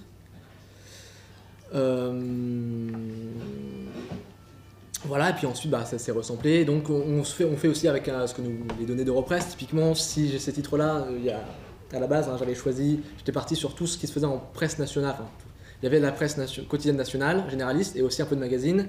Mais beaucoup de titres de magazines en fait sont assez mal renseignés, notamment à l'Observateur, etc., qui sont assez mal renseignés sur Europress, et du coup qui sont sortis du corpus à cause de ça. Mais voilà, donc ça vient d'Europress, c'est à la base par mots-clés, ce qui est une méthode qui me semble pas parfaite. C'est la question de où tu prenais les mots-clés et comment. Voilà. Un titre ou 2 corps pour. Voilà. Et sur la question des catégories et de pourquoi est-ce qu'on a agrégé en une catégorie mobilité, énergie, environnement, c'est l'aboutissement d'un long processus d'évolution et de test de notre grille de labellisation. Et on avait commencé effectivement avec une approche beaucoup plus détaillée et où justement mobilité, transport, énergie étaient séparés. Et on a, en fait, en itérant, en expérimentant, on s'est rendu compte que c'était quand même plus efficace de commencer avec une approche plus simple et donc moins de labels, et donc qui permet de labelliser aussi plus rapidement, qui n'empêche pas ensuite de revenir sur ces catégories pour potentiellement relabelliser. C'est pas quelque chose qu'on pense faire là, à l'heure actuelle, mais c'est pas non plus exclu. Voilà, l'objectif c'était de plutôt simplifier notre grille pour pouvoir extraire un peu le principal de ce qui nous intéressait et d'arriver assez rapidement à ce qui nous intéressait, c'est-à-dire savoir quel tweet parle du véhicule électrique. Parce qu'en fait, on est passé par beaucoup d'itérations trop complexes. Et en fait, puisqu'on codait à deux, le but c'était de coder chacun de son côté, et ensuite de prendre l'idée. Et en fait, avec des grilles trop complexes ou un minimum complexe, on n'arrivait pas à se mettre d'accord en fait. Et donc, donc on s'est dit, allons au plus simple. On a simplifié jusqu'à arriver à une seule catégorie, 3 possibilités et c'est tout, et on n'en parle plus, en espérant que le modèle du coup soit aussi. L'idée c'était de pouvoir stabiliser plus rapidement une grille. Bonjour, merci pour votre présentation. J'ai une question qui s'adresse un peu à tous les deux en fait, mais c'est une seule question à propos finalement de l'hétérogénéité des résultats. C'est-à-dire que dans le corpus de presse, on tombe sur des résultats qui sont très très liés aux constructeurs, une dimension industrielle en fait, alors que dans le corpus de tweets, sur le contexte, les questions de mobilité, etc., j'ai presque envie de dire que finalement le principal résultat c'est de voir que sur Twitter, quel que soit le sujet, c'est des sujets polémiques. La troisième colonne c'était presque effarant quoi. Le Pen, transphobe, quel est le rapport? Je trouve que c'est un résultat à part entière. Donc, comment vous expliquez ça? Est-ce que c'est lié au corpus? Est-ce que c'est lié à la méthodologie? Je pense que c'est pas les mêmes arènes, et c'est que dans les médias forcément il y a un gros filtre qui fait qu'en fait pour qu'il y ait un article, il faut qu'il y ait quelqu'un qui ait une information à communiquer, et que cette information-là classiquement dans le domaine de l'automobile c'est les constructeurs, ce qui fait qu'ils ont en fait une importance centrale dans ce genre de débat. Et que c'est ça qui est intéressant aussi avec Twitter, c'est qu'on sort un peu de ce genre de cadre-là et qu'on peut aller voir d'autres sujets qui intéressent un peu moins les constructeurs ou qui veulent même dont ils veulent pas forcément parler. Et puis aussi, mine de rien, Twitter, c'est aussi pour ça que les discussions sont intéressantes, parce que c'est aussi un endroit où on discute de la bagnole, tout simplement. Enfin, au-delà des grandes discussions sur être pour ou contre, c'est moi j'ai acheté un nouveau modèle, il marche bien, bon celui-là était pas terrible. C'est vraiment des discussions de tous les jours qui ne sont évidemment pas médiatisées parce qu'en fait ça n'intéresserait pas tellement les journalistes, sans doute à juste titre, mais qui sont quand même aussi intéressantes pour comprendre comment on en parle, quoi. Donc je pense que c'est un effet de... c'est pas la même arène en fait. C'est pas la même arène, et puis c'est pas tout à fait la même méthodologie non plus, on n'étudie pas vraiment la même chose. Si on regarde juste les tweets sur le véhicule électrique, on voit aussi une place très importante des constructeurs. C'est aussi parce qu'on s'intéresse aux arbres de discussion et qu'on a des arbres, on a une partie même largement majoritaire de tweets dans nos arbres qui ne parlent pas du véhicule électrique. Donc on capte toute une partie justement de la discussion, de la conversation de Twitter plus générale, qui n'est pas du tout spécifique au véhicule électrique. Moi j'aurais une question justement pour rebondir sur celle de Lily. Sur ces corpus de conversation, du coup, de tweets, je ne sais pas si c'est quelque chose qui est très étudié. Ça me paraît déjà en soi super intéressant d'avoir un corpus qui se compose de ces objets-là. Et j'aurais trouvé intéressant, et peut-être que vous les avez de tête, d'avoir peut-être des statistiques descriptives juste sur la structure de ces conversations, et peut-être des informations sur qui s'exprime, si vous avez des top tweetos entre guillemets des conversations, et combien de temps elles durent, combien de tweets en moyenne par conversation, ce genre de qui sont peut-être... Alors, j'ai plus toutes les statistiques en tête, mais je suis en train d'écrire un article exactement sur ce sujet. Donc, voilà, je partagerai l'article avec toutes ces... Mais c'est vrai qu'il y a ce qu'on présente comme conversation, là, on a présenté quelques exemples, Nina a présenté quelques exemples, c'est des conversations bien propres, mais il y a aussi, en fait, c'est tout un tweet et ses réponses. Et ça peut être plein de choses, en fait. Ça peut être, dans le cas d'un compte de médias, d'un compte de BFM TV qui met un tweet sur un de ses... pour publiciser un de ses articles, il y aura plein de réponses de gens qui commentent, qui disent plein de choses. Est-ce que c'est constitue une conversation? Oui, non. Peut-être que c'est une conversation quand deux personnes se répondent sous ce tweet-là. Donc il y a plein de choses. Il y a aussi des threads, donc quand une personne se met à faire tout un fil, on peut le considérer comme une conversation. En tout cas, c'est plusieurs tweets d'affilée, mais enfin voilà. Donc c'est aussi des statistiques qui sont aussi à prendre comme elles sont. C'est-à-dire qu'en fait, il y a plein de choses. Il y a des conversations, mais sous plein de formes, et qui ne sont pas tellement, en fait, des fois, pas des conversations. C'est aussi ça, une partie du travail, je pense, ce sera de définir vraiment... Il y a eu Où juste... sont les conversations? Tout à fait. Et pour compléter et pour donner un peu des pistes qui permettent d'appréhender un peu cet objet d'arbre des discussions, je suis d'accord que c'est hyper intéressant en soi et que j'ai pas vu beaucoup de gens qui s'y intéressent de cette manière. Quand même, là dans ce que je vous ai montré comme visualisation, c'est souvent des arbres un peu complexes avec beaucoup de réponses et plusieurs niveaux, parce que c'est des arbres intéressants aussi d'un point de vue visuel pour expliquer les concepts, comment fonctionne un arbre. La plupart de nos arbres sont très petits et sont beaucoup plus simples. Donc ça, c'est évidemment à garder en tête. Ou au contraire, beaucoup trop grand, complètement inintelligible. Parce que quand c'est un tweet de BFM TV, encore une fois, il y a des centaines de réponses. On a une petite partie de notre corpus d'arbres de plusieurs milliers de tweets. Et là, une approche qualitative, manuelle, devient beaucoup plus complexe.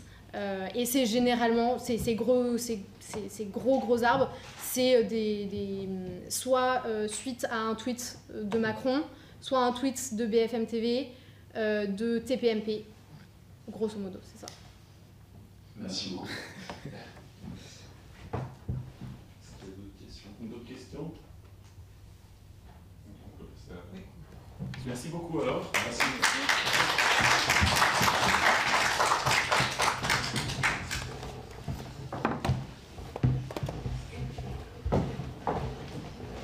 J'ai le plaisir d'introduire Juste pour... Cécile Merdel, donc professeure en SIC, en sciences de l'information et de la communication à Paris 2 Assas. On n'a plus le 2. Il n'y a plus le 2. Panthéon Assas, que Assas. Et donc à l'Institut France Presse, en ce qui concerne l'enseignement, elle enseigne tout ce qui concerne les publics, n'est-ce pas, la sociologie des médias, et elle a commencé à s'intéresser aux médias traditionnels, la radio, je sais, pour sa thèse. Après, elle est passée par les journaux télévisés traditionnels régionaux, par exemple en Méditerranée, et on est arrivé à la technologie les plus éphémères, volatiles et digitales, donc. Et l'objet qu'elle a choisi de traiter, disons, ce sont quand même les controverses. J'ai choisi façon de parler. Donc cet objet qui passe à travers les médias, à travers les types de médias, et on en a déjà un peu parlé, et je suis sûr qu'elle pourra en dire beaucoup plus. Merci. Bon, écoutez, je sais pas, merci de l'invitation. Je crois que je la dois un peu aussi à Guillaume et Nina.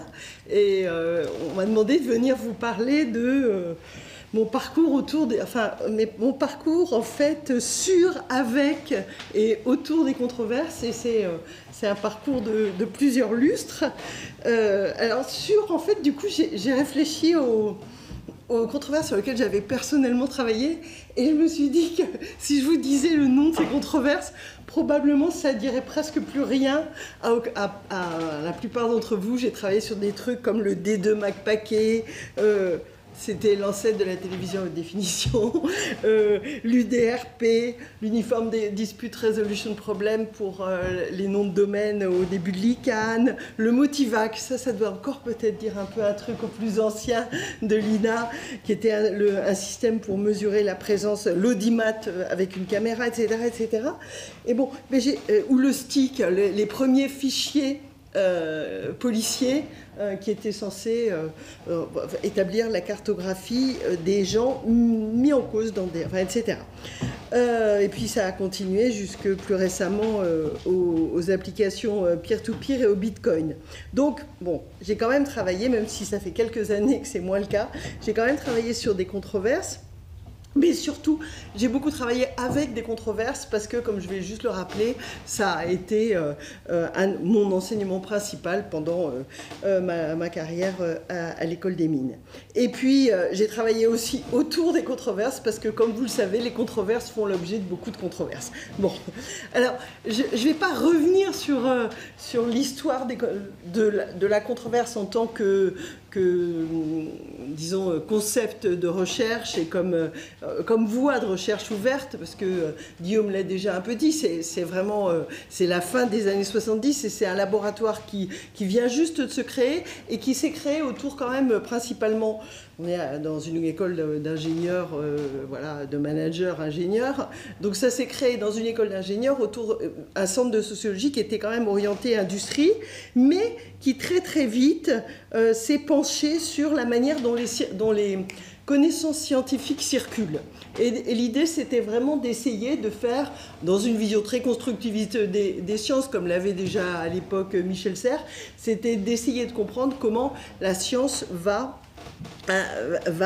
fabriquer, insuffler, et en particulier dans l'industrie, d'où cet exemple du véhicule électrique, parce qu'il y avait un gros contrat à l'époque d'EDF sur le véhicule électrique. Et comme l'a dit très bien Guillaume, ce que montrait Calon, c'est quel est tout le système socio-technique, et il aurait pu rajouter, il faut non seulement des voitures, des feux rouges, etc., mais il faut aussi les colonies avec les guerres qui ont permis d'avoir des compagnies pétrolières, etc., etc. Donc c'est tout ce réseau socio-technique, et ça va donner naissance à la notion d'acteur réseau, qui va donner elle-même naissance à la sociologie de la traduction, puisque c'est le terme qui a été retenu en définitive.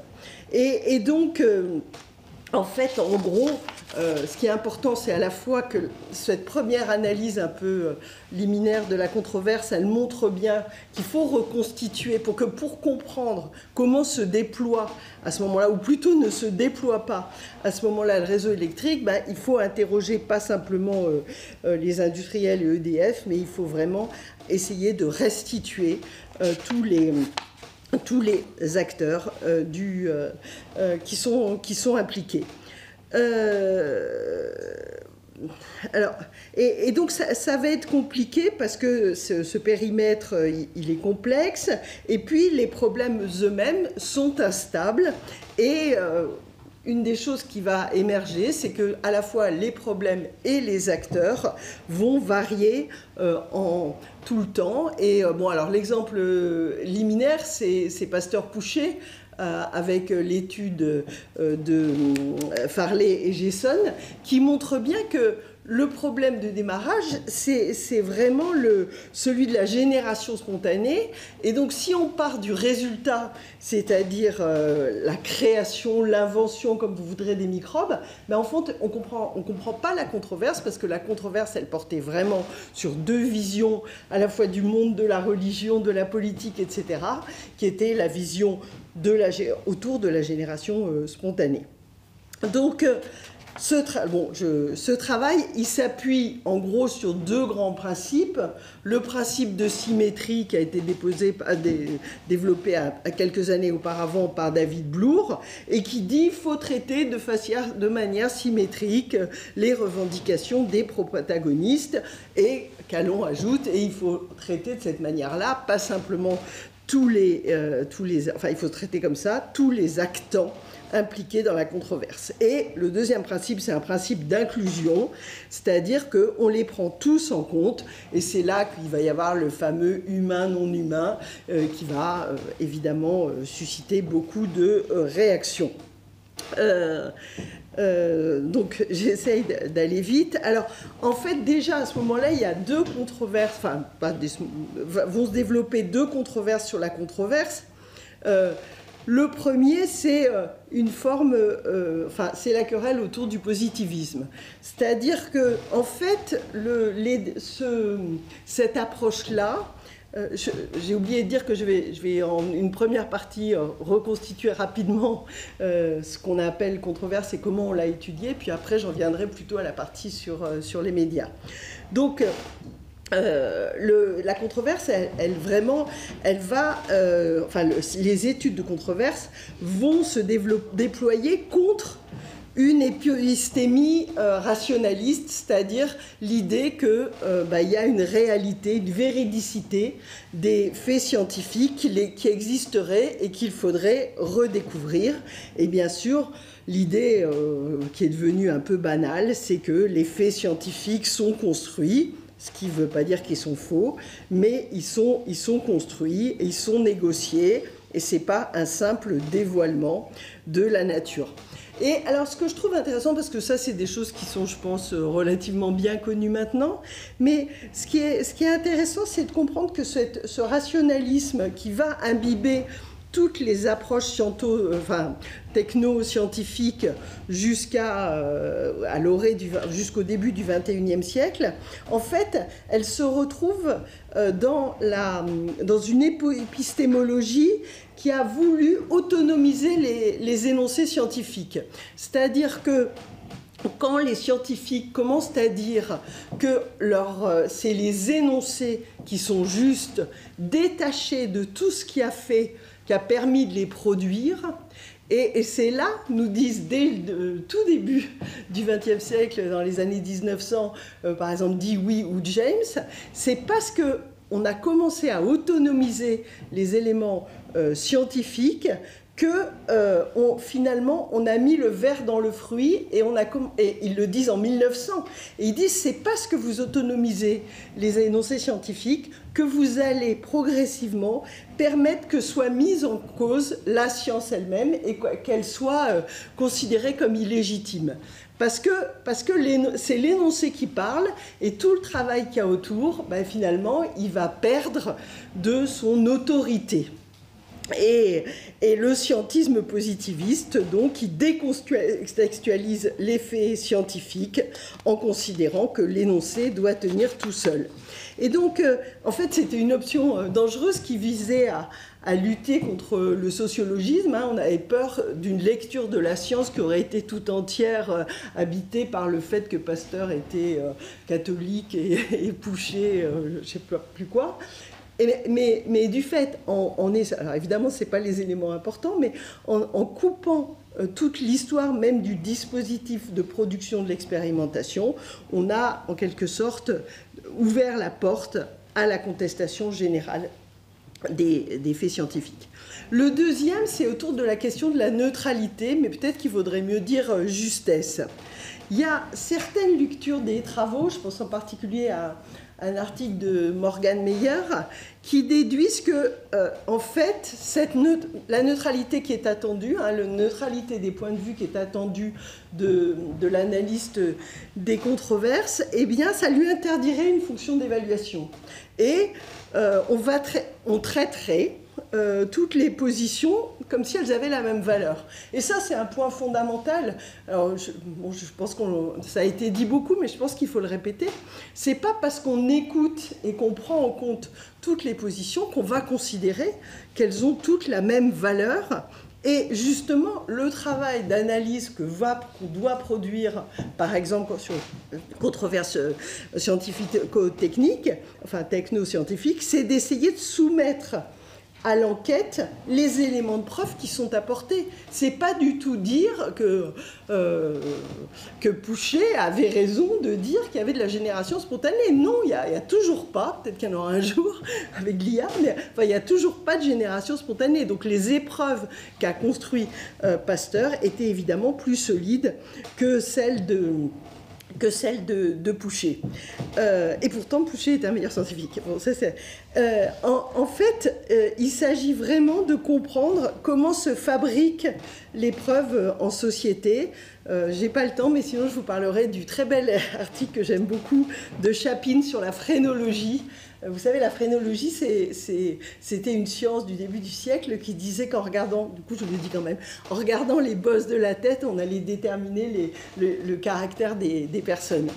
Évidemment, il s'est complètement planté, mais il a complètement construit, donné les éléments pour une meilleure connaissance du cerveau. Et donc, on est dans les exemples de la science fausse, dont les épreuves ont été invalidées par la suite. Un énoncé faux produit quand même de la science vraie. Donc, en gros, on est parti de cette histoire-là, donc c'est les années 80-90, on part de cette histoire avec l'idée que les controverses sont instituantes et elles sont performatives, c'est-à-dire qu'elles vont susciter la création de nouveaux savoirs, de nouveaux groupes, de nouveaux individus, de nouvelles règles, etc., etc. Alors, il y a tout un... Cette approche, elle a été très vite pédagogique. C'est-à-dire que dès ces années-là, Calon en fait un cours à l'école des mines pour les ingénieurs, que Bruno Latour va reprendre assez rapidement. Et pendant 20 ans, le cours se déploie à l'école des mines. Ça intéresse à peu près que les gens des mines pendant un quart de siècle. Et puis ça va flamber. Il va y avoir un gros programme de recherche européen qui va être financé, puis un programme français, Forecast, Macospol, etc. Bruno Latour part à Sciences Po, et là, et puis tous ces docteurs qu'il avait formés essaiment dans toutes les universités en Europe et aux États-Unis, et donc on voit se développer la controverse.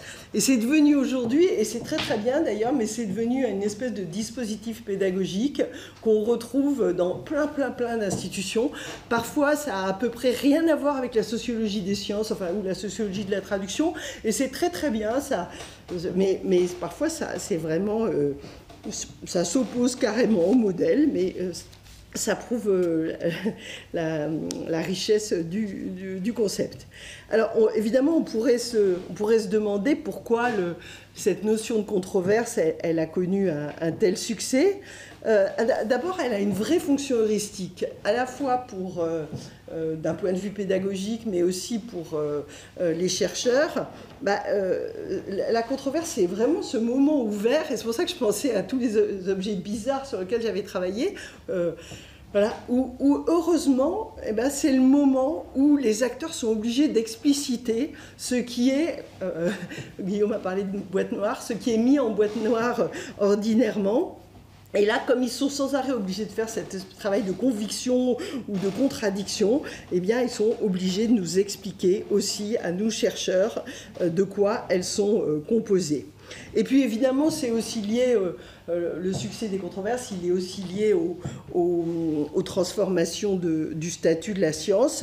Quand le cours a démarré, le problème, c'était de dire aux scientifiques, enfin aux ingénieurs, c'était de leur dire, non mais...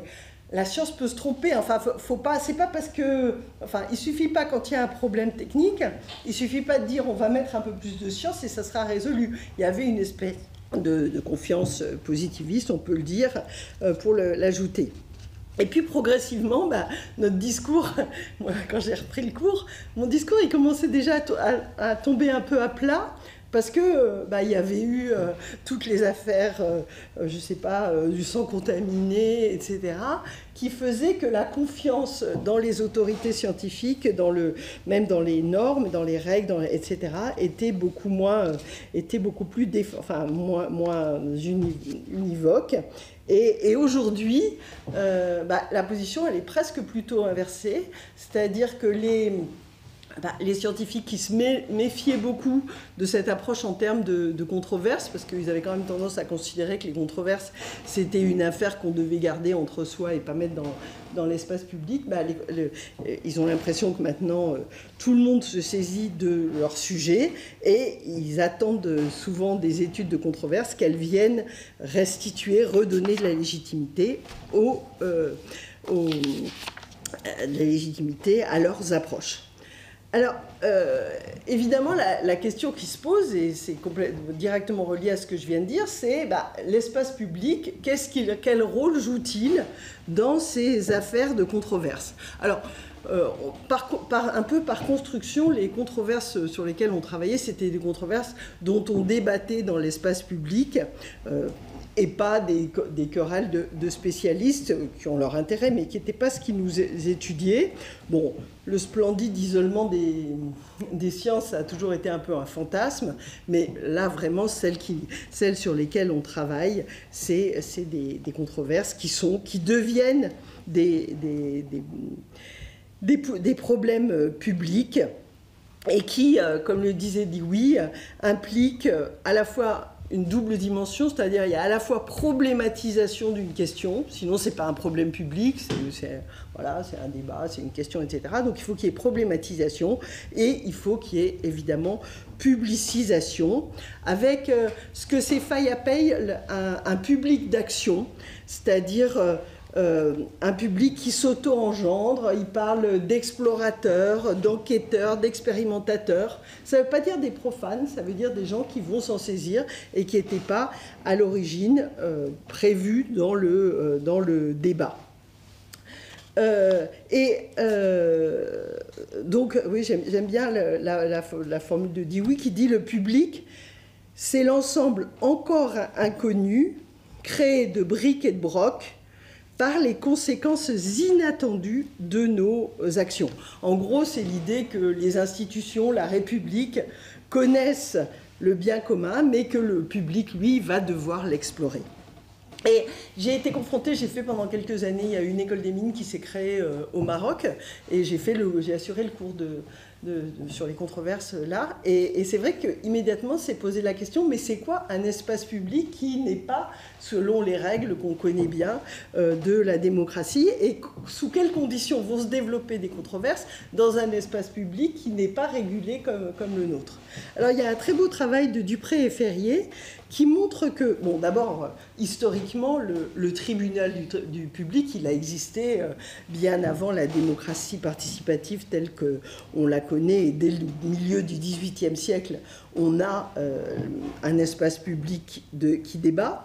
Et puis surtout, Dupré et Ferrier, ils ont étudié l'espace public arabe, enfin dans les pays arabes, pardon, et ils montrent bien qu'il existe aussi des formes de délibération, qu'il y a des forums, que ce n'est pas les mêmes, qui ne sont pas construits de la même façon, mais que, alors, du coup, ça change les méthodes, il faut aller les chercher ailleurs. Alors, une autre question qu'on pourrait se poser, c'est pourquoi il y a une prolifération aujourd'hui telle, comme le dit Morgan Meyer et beaucoup d'autres, une prolifération contemporaine des controverses dans l'espace public. En fait, il y a des explications différentes qui sont apportées. Il y a un auteur comme Arnold qui dit, en fait, il y a de plus en plus de controverses parce que en quelque sorte, c'est la faute de la science. Elle a mis le débat en public, et du coup, les gens ont commencé à s'intéresser aux aspects, alors lui, il aurait dit sociologiques de la controverse, et ça a modifié, et du coup, les gens s'y intéressent parce qu'ils s'intéressent aux questions sociologisantes. Et comment les gens, ce qui les intéresse, c'est comment les différents groupes d'acteurs interagissent ensemble. Et du coup, dit-il, presque inévitablement, ça rend controversées les questions scientifiques. Avec cette idée un peu absurde que dès qu'il y a une discussion entre des gens, ça crée du conflit et de la polémique, alors que quand on est dans l'espace de la connaissance, des objets, etc., là, on pourrait se passer de débattre, de controverses, de divergences, etc. Je crois que plus fondamentalement, c'est probablement lié aussi aux transformations sociales, scientifiques, économiques de la deuxième modernisation. Donc, avec une société qui a pris conscience des multiples risques que lui fait courir un progrès qu'elle considérait auparavant comme bénéfique. Et donc, voilà, cette deuxième modernisation, elle est évidemment sous le règne de l'incertitude, d'où le développement des controverses. Et puis, il faudrait ajouter des éléments comme l'augmentation du niveau moyen de la population. Parce que là, je le cite parce que c'est évident, on peut se dire, plus les gens sont cultivés, enfin, plus les gens ont un niveau d'éducation élevé, et plus ils vont être susceptibles de débattre. Et c'est effectivement, ça renvoie à l'illusion de l'ignorance. C'est-à-dire que, par exemple, sur la vaccination, on a pu dire que les gens étaient contre la vaccination parce qu'ils ne connaissaient pas. Avec cette idée de s'ils avaient su, il n'y aurait pas eu de débat sur la vaccination. Et en fait, quelqu'un comme Fressos montre bien qu'au contraire, c'est que plus on connaît et plus on débat. Plus on connaît et plus on a des raisons de construire de la controverse. Voilà. Et puis, je pourrais aussi ajouter le tournant participatif des sciences, qui ont fait que dans les institutions elles-mêmes, un public autre que les acteurs traditionnels ont été appelés à participer aux débats scientifiques. Je pense par exemple aux conférences de consensus ou des choses comme ça, où en quelque sorte les recherches ont tendance de plus en plus à être déconfinées.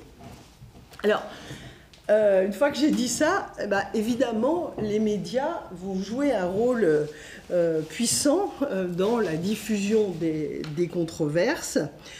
Et dans l'introduction de je ne sais plus quel dossier, Romain Badoir et Clément Mabit disaient, sur les controverses, disaient en fait les médias, c'est resté le point aveugle de l'étude des controverses. Et c'est... Guillaume l'a dit un peu, c'est-à-dire que le texte est analysé comme parlant tout seul et forcément coupé des opérations qui vont construire sa diffusion.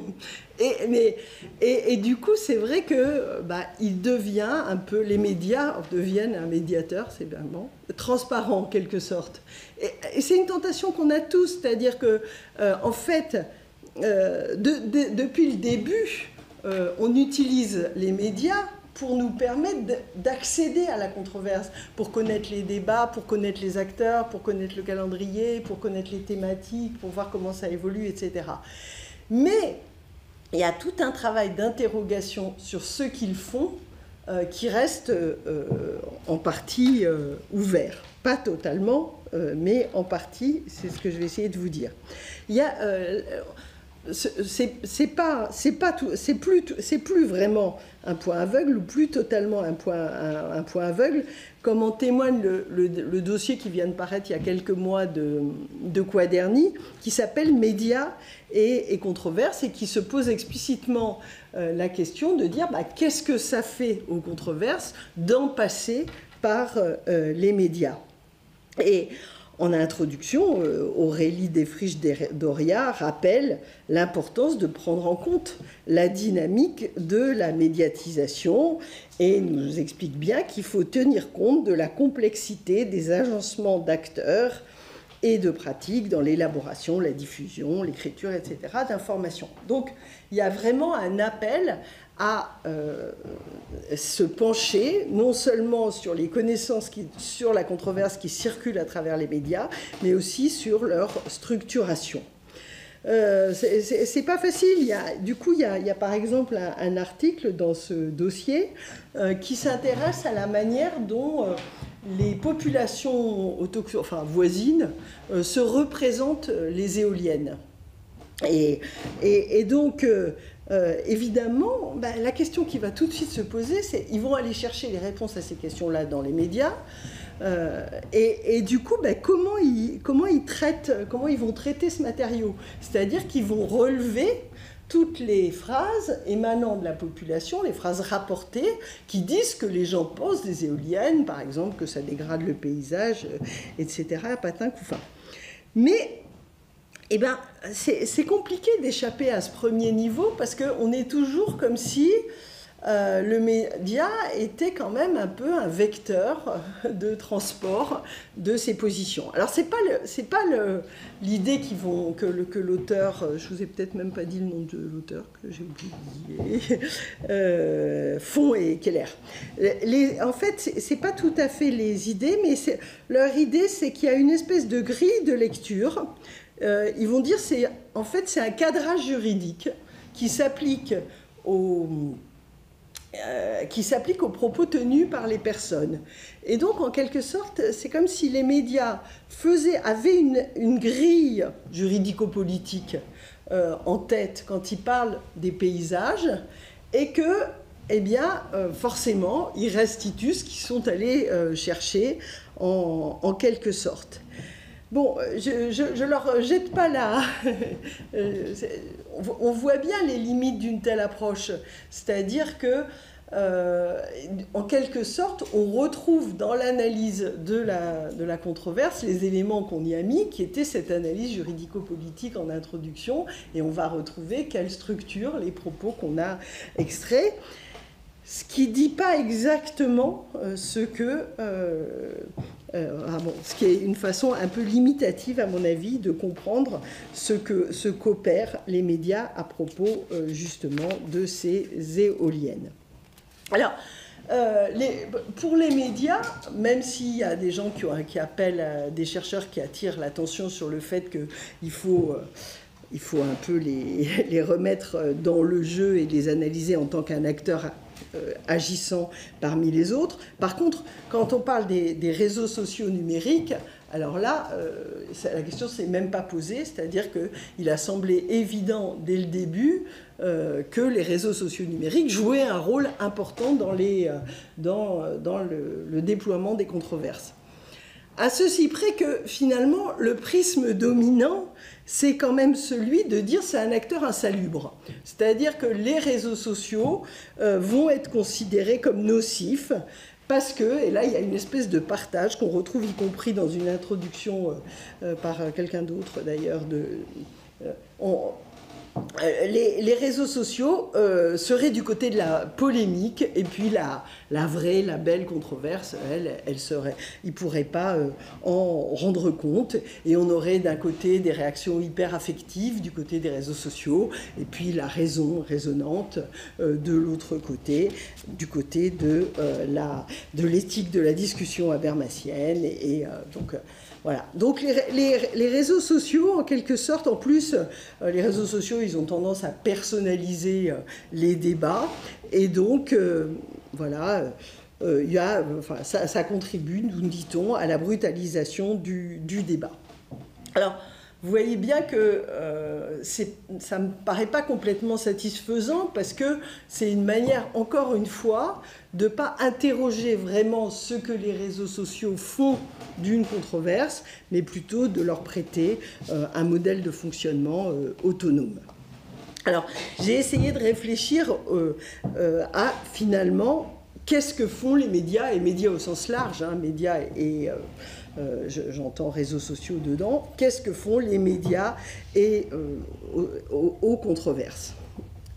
Évidemment, c'est un acteur parmi d'autres, je le répète, mais c'est important, ni transparent, ni démiurge. Et donc j'ai trouvé quatre modalités d'intervention des médias. Le premier, c'est qu'ils vont, alors quand je dis ils vont, ils ne le font jamais tout seuls, hein, ils vont contribuer à définir les problèmes. Et les problèmes, c'est les problèmes publics, ce que le mot anglais « issues » traduit peut-être mieux encore. Et c'est pas simplement traduire, c'est pas simplement vulgariser des savoirs experts. C'est une véritable traduction, au sens où va s'opérer une conversion vers ce que les médias considèrent comme étant significatif, important, amusant, etc., etc. Évidemment, c'est un travail qui est difficile. En particulier, c'est un travail qui est difficile par rapport à la science, parce que, comme l'a montré la sociologie des sciences, la science a dépensé une énorme énergie pour se rendre justement opaque au commun des mortels. Donc, il y a ce travail, évidemment, de compréhension, de traduction de la connaissance scientifique, mais c'est aussi de la traduire dans des termes qui sont conformes à ce que le média considère comme étant de l'ordre à la fois du compréhensible et de l'intéressant. D'ailleurs, c'est intéressant parce que nous, SHS, on est dans une position différente. C'est-à-dire qu'on a quand même tendance à penser qu'on a quelques compétences, bêtement. Mais comme on est sur des sujets qui sont des sujets plus facilement perceptibles, eh bien, il y a cette espèce d'illusion d'une compréhension immédiate des travaux des sciences sociales. Comme si, puisque c'est des sciences sociales, tout le monde... Enfin, il n'y a pas cette espèce de barrière de la compréhension, alors qu'elle existe de fait. Il suffit de lire une revue de sociologie pour se rendre compte qu'elle n'est pas faite pour être comprise par tout le monde. Mais comme c'est des problèmes qui sont très généraux ou très partagés, eh bien, il y a cette espèce d'idée que ça va être compréhensible immédiatement sans faire l'effort d'essayer d'entrer dans un certain niveau de complexité. Alors, déjà, il y a ce travail qui est opéré dans la définition des problèmes, mais c'est aussi les recomposer. C'est-à-dire que le problème ne va pas sortir à l'identique. Je pense à l'usage des mots. C'est vrai qu'on voit émerger des termes. Enfin, il faudrait étudier, je trouve, par exemple, le débat sur la PMA, GPA, la gestation pour autrui, ou même, enfin, ça a été fait d'ailleurs, le terme du Pax, à partir de quel moment il se substitue à mariage pour tous, et qu'est-ce qu'il entraîne avec lui quand on passe de l'un à l'autre. Moi, je l'avais vu sur l'autisme, sur lequel j'ai travaillé, quand l'autisme devient un handicap au lieu d'être et n'est plus identifié systématiquement comme maladie mentale, il s'opère une transformation, y compris des gens qui vont être considérés comme légitimes, y compris la lecture des situations, y compris les gens qu'on peut interroger. C'est donc définir les problèmes, c'est les recomposer. C'est bon, alors je ne donne pas l'exemple.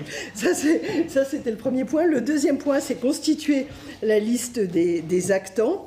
En fait, ceux qui vont se voir reconnaître une autorité sur la question, même quand ils ne sont pas forcément dans leur champ de compétences. Et l'exemple qu'on a utilisé pendant des décennies, c'était Claude Allègre, quand il parlait du changement climatique. Il ne faut pas se priver de ça. Donc, les médias, ils vont permettre de faire grandir des causes et ça leur permet aussi de faire rentrer de nouveaux acteurs. Oui, on le voit là dans le travail qu'on est en train de mener sur le métavers, où on voit bien comment il y a une catégorie d'acteurs qui est venue s'ajouter dans le débat et qui a recomposé, un peu contre Facebook et Meta, qui a recomposé ce qu'on mettait derrière le terme de Meta, mais je n'ai pas le temps d'entrer dans les détails. Le troisième point, c'est établir le calendrier. Ça paraît d'évidence, c'est d'ailleurs, vous voyez, c'est presque une des premières choses qu'on fait, c'est qu'on met un histogramme de la médiatisation, mais avec cette idée, ce qui est important, c'est que, il n'y a pas une cohérence d'ensemble. C'est-à-dire que les médias, et alors, bon, les médias, eux, ils n'ont pas besoin d'avoir, à la différence des scientifiques en principe et des politiques, ils n'ont pas besoin quand même d'affirmer une cohérence ou d'essayer de l'affirmer. Et on ne va pas venir leur dire, mais vous disiez ça. Et en particulier, il y a un travail sur les OGM qui est intéressant, parce que sur les OGM, dans les journaux télévisés, qui a été fait par Masseran et Chavot, et qui montre bien comment il y a une modification progressive des acteurs qui sont considérés comme crédibles. C'est-à-dire que ceux qui sont considérés comme douteux. D'abord, c'est les sciences appliquées qu'on va considérer comme douteuses parce qu'on dit qu'elles sont en coalition avec l'industrie. Ensuite, ça va être les agriculteurs. Pour les OGM, on va dire leur position est totalement irrationnelle. Ça, c'est reproche courant. Ensuite, c'est les écolos qu'on va déclarer dogmatiques idéologiques. Donc, on voit bien que ce calendrier, il fait qu'il peut être totalement discontinu. Et enfin, le quatrième point, c'est assurer la circulation des informations entre les sphères.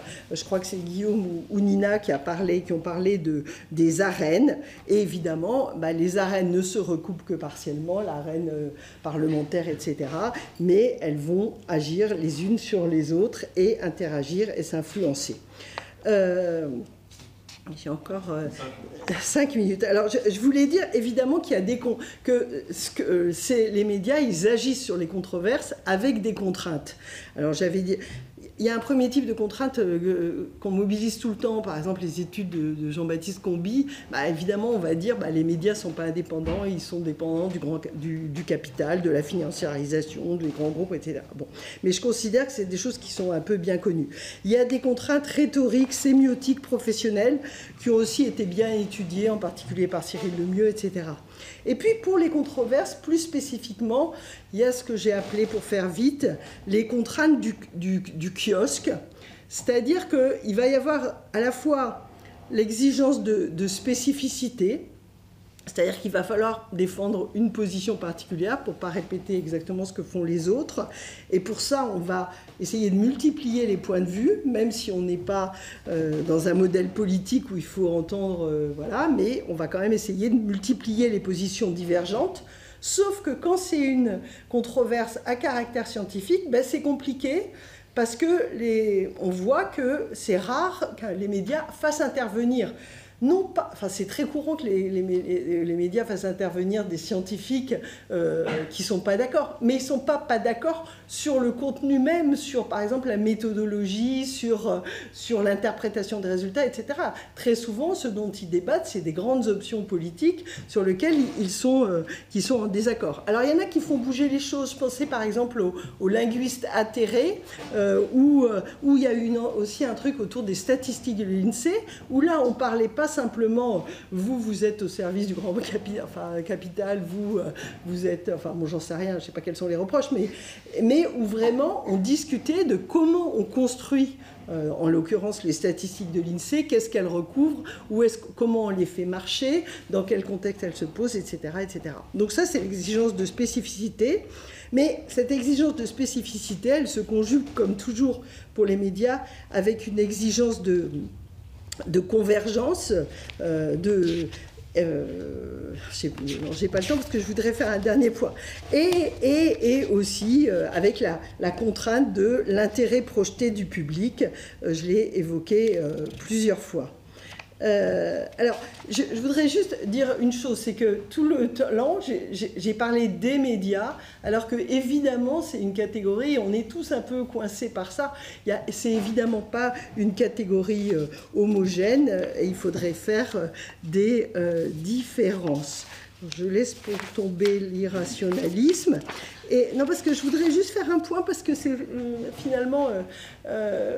en conclusion, je voulais dire que depuis le début, l'analyse des controverses a essayé de s'appuyer sur des méthodes d'analyse de data, enfin pas de big data, mais disons d'analyse quali-quantitative.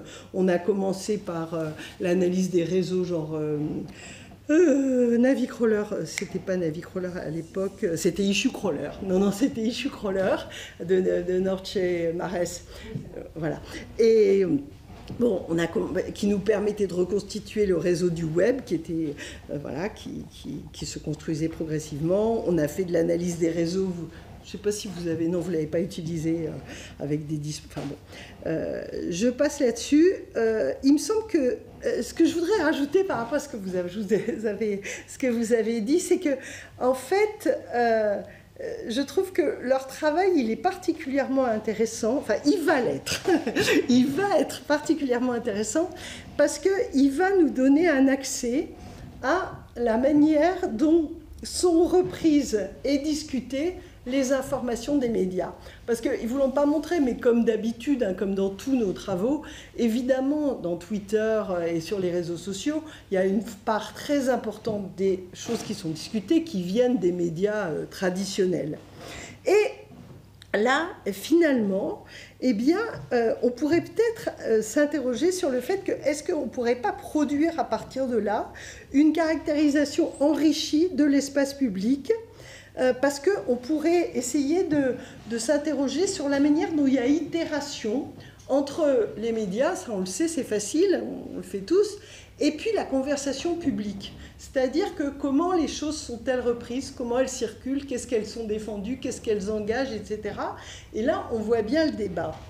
Et de ce point de vue, je me dis que leur catégorie autre, qu'on avait tendance à mettre à la poubelle, elle est peut-être vraiment intéressante aussi de la construire. Quand on travaillait sur les listes de discussion électroniques, on avait vu qu'il y avait un débat entre les personnes sur qu'est-ce qu'on fait des gens qui interviennent pour parler de la pluie ou de Macron. Et il y a eu dans une liste une décision, la mucoviscidose, il y a une liste qui a décidé, bon, on va faire une liste muco-blabla, je ne devrais pas la citer, mais enfin bon, c'est pareil, et la liste sérieuse. Et en fait, ça ne marche pas. Parce que, en gros, ce qu'ils ont constaté relativement rapidement, c'est que pour qu'ils puissent parler de la dernière étude du BMJ, du taux qu'il faut avoir, machin, etc., il faut aussi avoir des gens qui parlent, qui demandent aux gens du soutien, qui sont là, enfin, tous les éléments de fatigue ordinaire de la conversation, et peut-être aussi qu'il faudrait qu'il y ait des insultes, des gens qu'on jette, etc.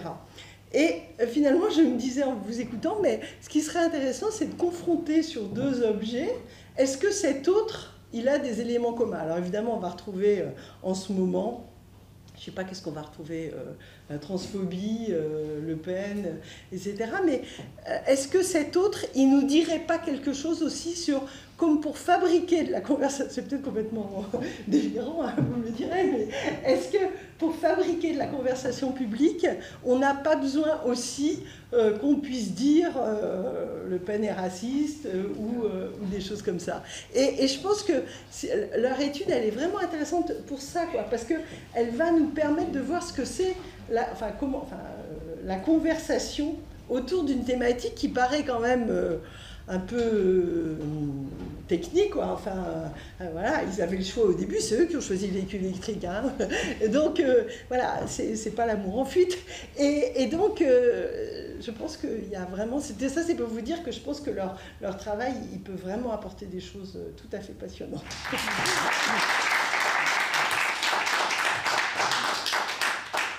Merci beaucoup. C'est vraiment beaucoup d'informations et une reconstruction de quelqu'un qui connaît vraiment bien le sujet. Alors, tu m'as enseigné aujourd'hui quelque chose de très intéressant que je ne savais pas, donc cette idée que le positivisme pouvait voir l'énoncé en soi, le vaccin fonctionne, comme quelque chose qui a une vérité. Et par contre, il y a l'approche pragmatique dans laquelle l'énoncé, le vaccin fonctionne, a sens dans un procédé, dans une communauté scientifique qui le dit pour des raisons.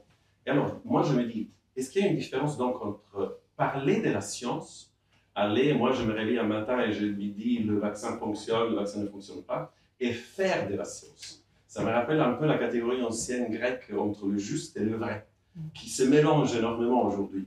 Et finalement, ces controverses, elles ne risquent pas de finir par faire parler de la science des gens qui ne font pas de la science et qui donc créent un problème. Un problème pas seulement au questionnement spécifique, mais à la science en soi. Parce que si on pouvait juste se limiter au vaccin, on meurt, on meurt.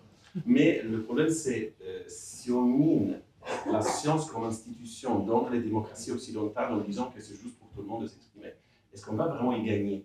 Est-ce qu'en rendant la science plus faible, toi tu as oui. Pardon, vas-y. Non, c'était la même chose. C'est-à-dire, est-ce qu'il y a une question scientifique et une controverse? Est-ce que vraiment les scientifiques travaillent sur des choses qui ont une valeur éthique, qui ont une valeur historique, religieuse, militaire? On a des exemples récents, je ne vais pas citer, mais disons, où est-ce qu'il y a quand même des questions scientifiques qui sont faites par des gens qui font de la science et on ne peut pas en parler, parce que sinon on mettrait la vérité de la science dans leurs mots. Mais d'abord, on peut discuter de tout, ça veut dire ça, effectivement, on peut dire que la génération spontanée existe. Mais c'est un énoncé qui, d'une certaine manière, n'a pas de valeur. C'est-à-dire que, bien sûr, vous pouvez dire dans un tweet demain, je ferme une bouteille et puis il va y avoir des petites bêtes qui arrivent et ça va se produire. Sauf que c'est un énoncé qui n'a aucune espèce de forme d'autorité qui permettrait de l'asseoir. Donc, l'approche, elle n'est pas du tout en train de dire tous les énoncés se valent. Elle dit bien qu'il y a des énoncés qui ont une série de preuves, ont apporté une série d'épreuves, pas de preuves, une série d'épreuves, et que ces épreuves, elles sont suffisamment costauds pour que, pour le moment, parce qu'il faut toujours être modeste, parce que pour le moment, elles n'ont pas été contredites. Maintenant, est-ce que c'est un problème qu'on en parle dans l'espace public? D'abord, le fait d'en parler peut aussi avoir des effets bénéfiques. C'est-à-dire que c'est faire entrer aussi dans la science, c'est déconfiner la science. Or, le déconfinement de la science, ça l'amène aussi à interroger la manière dont elle aborde les problèmes. On l'a vu, il y a mille exemples. Mais par exemple, l'arrivée, c'est le sujet que je connais mieux, l'arrivée des malades dans le champ de la biomédecine a été une révolution spectaculaire. Parce que si aujourd'hui les enfants atteints de myopathie ne meurent pas à 10 ans, c'est vraiment parce qu'on a interrogé, que les familles ont interrogé les scientifiques justement sur les problèmes publics. C'est-à-dire sur quoi vous travaillez. Ils sont rentrés très en détail sur vous travaillez sur les gènes, mais nous on veut que vous travaillez sur ci, sur là, etc. Ils sont rentrés très en détail. Le fait de permettre l'accès, d'ouvrir la science, de la déconfiner, et il y a 1000 exemples pour ça, a plutôt permis au contraire, dans la plupart des cas, d'ouvrir de nouveaux fonds de recherche, de les enrichir. Et de toute façon, elle a toujours été déconfinée, la science. Il ne faut pas croire que Pasteur, il était ultra imprégné par la science. Il avait son appartenance religieuse, il faisait du lobbying, on ne disait pas comme ça à l'époque, parlementaire et politique, etc.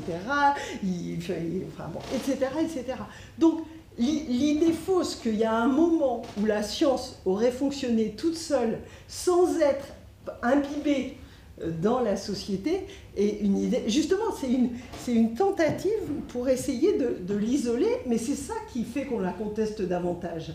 Alors que si on la met dans l'espace public, on va, à mon avis, la renforcer. J'ai juste une remarque. Merci beaucoup Cécile pour je ne sais pas si c'est ça que vous attendiez. Hein. Je ne sais pas du tout si c'est... Je pense que ça va constituer une espèce de socle conceptuel pour tous les travaux à venir à partir de notre réaction sur les controverses. Merci beaucoup.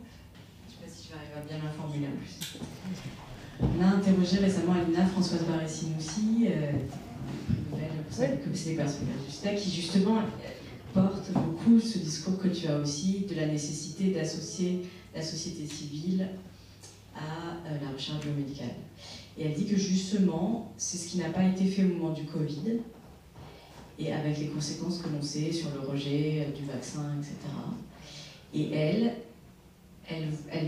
sans préciser trop ce qu'elle voulait dire par là, mais elle a beaucoup insisté sur justement le rôle des réseaux sociaux et sur le fait que ça soit sur les réseaux sociaux qu'ait lieu la controverse. Elle voyait ça comme un problème. Oui, c'est sans arrêt cette espèce d'accusation, c'est la partie que j'ai sautée, mais il y a cette espèce d'accusation. Les réseaux sociaux sont au service d'une espèce d'irrationalisme, ils développent les fake news, etc. Bien sûr qu'il y a des fake news sur les réseaux sociaux. Mais pourquoi la vaccination a-t-elle été tellement contestée? Il y a eu des travaux là-dessus qui sont vraiment intéressants. Et en fait, évidemment, il y a toujours des gens qui croient que le vaccin empoisonne, etc. Il y a une petite partie de la population. C'est pas Fresso, c'est un autre qui a travaillé là-dessus. C'est pas... Bien sûr qu'il y a une petite partie de la population qui va croire que la Lune est verte, etc. Mais ce qui montre bien, c'est dans les gens, en ayant étudié les gens qui ne voulaient pas se faire vacciner, c'est qu'en fait, ils s'appuyaient sur les contestations des scientifiques eux-mêmes. C'est-à-dire que la représentation, en particulier médiatique, qui a été produite autour de la vaccination, et les débats qu'elle a mis en scène sur les scientifiques, qui étaient des débats assez peu, alors il y avait l'hydroxychloroquine, mais enfin bon, c'était pas des débats ultra précis au point de vue scientifique. C'est plus le fait, c'est plus les incertitudes entre scientifiques et les conflits entre scientifiques, d'après ce travail, qui ont nourri le rejet de la vaccination que l'irrationalisme des personnes. C'est-à-dire qu'effectivement, moi j'avais travaillé sur la vaccine, sur le vaccin pour le H1N1, que des échecs, j'ai travaillé sur le H1N1, et au contraire, j'avais suivi la carrière d'un texte qui avait été pondu par un médecin qui avait une certaine visibilité sur les réseaux sociaux, parce qu'il a un site qui était très très connu. Il avait fait un texte, je me souviens plus, il faisait 30 pages, pour expliquer, il ne disait pas « faut vous faire vacciner » ou « faut pas vous faire vacciner », il expliquait vraiment quelles étaient les raisons, les causes, machin, etc. Et ce texte, il a circulé d'une manière absolument colossale. C'est-à-dire que j'avais suivi comment il avait été, alors j'ai plus les chiffres en tête, mais par des millions de personnes, il avait été téléchargé, etc. Si on avait pris Twitter, on aurait trouvé sur le H1N1 des tas des gens qui auraient commencé à dire c'est la faute de je sais pas quoi, etc., le vaccin. Bon. Mais je pense qu'on a tendance à affecter aux réseaux sociaux un poids considérable en partant d'une petite partie des réactions et que... Enfin, en tout cas, Cécile.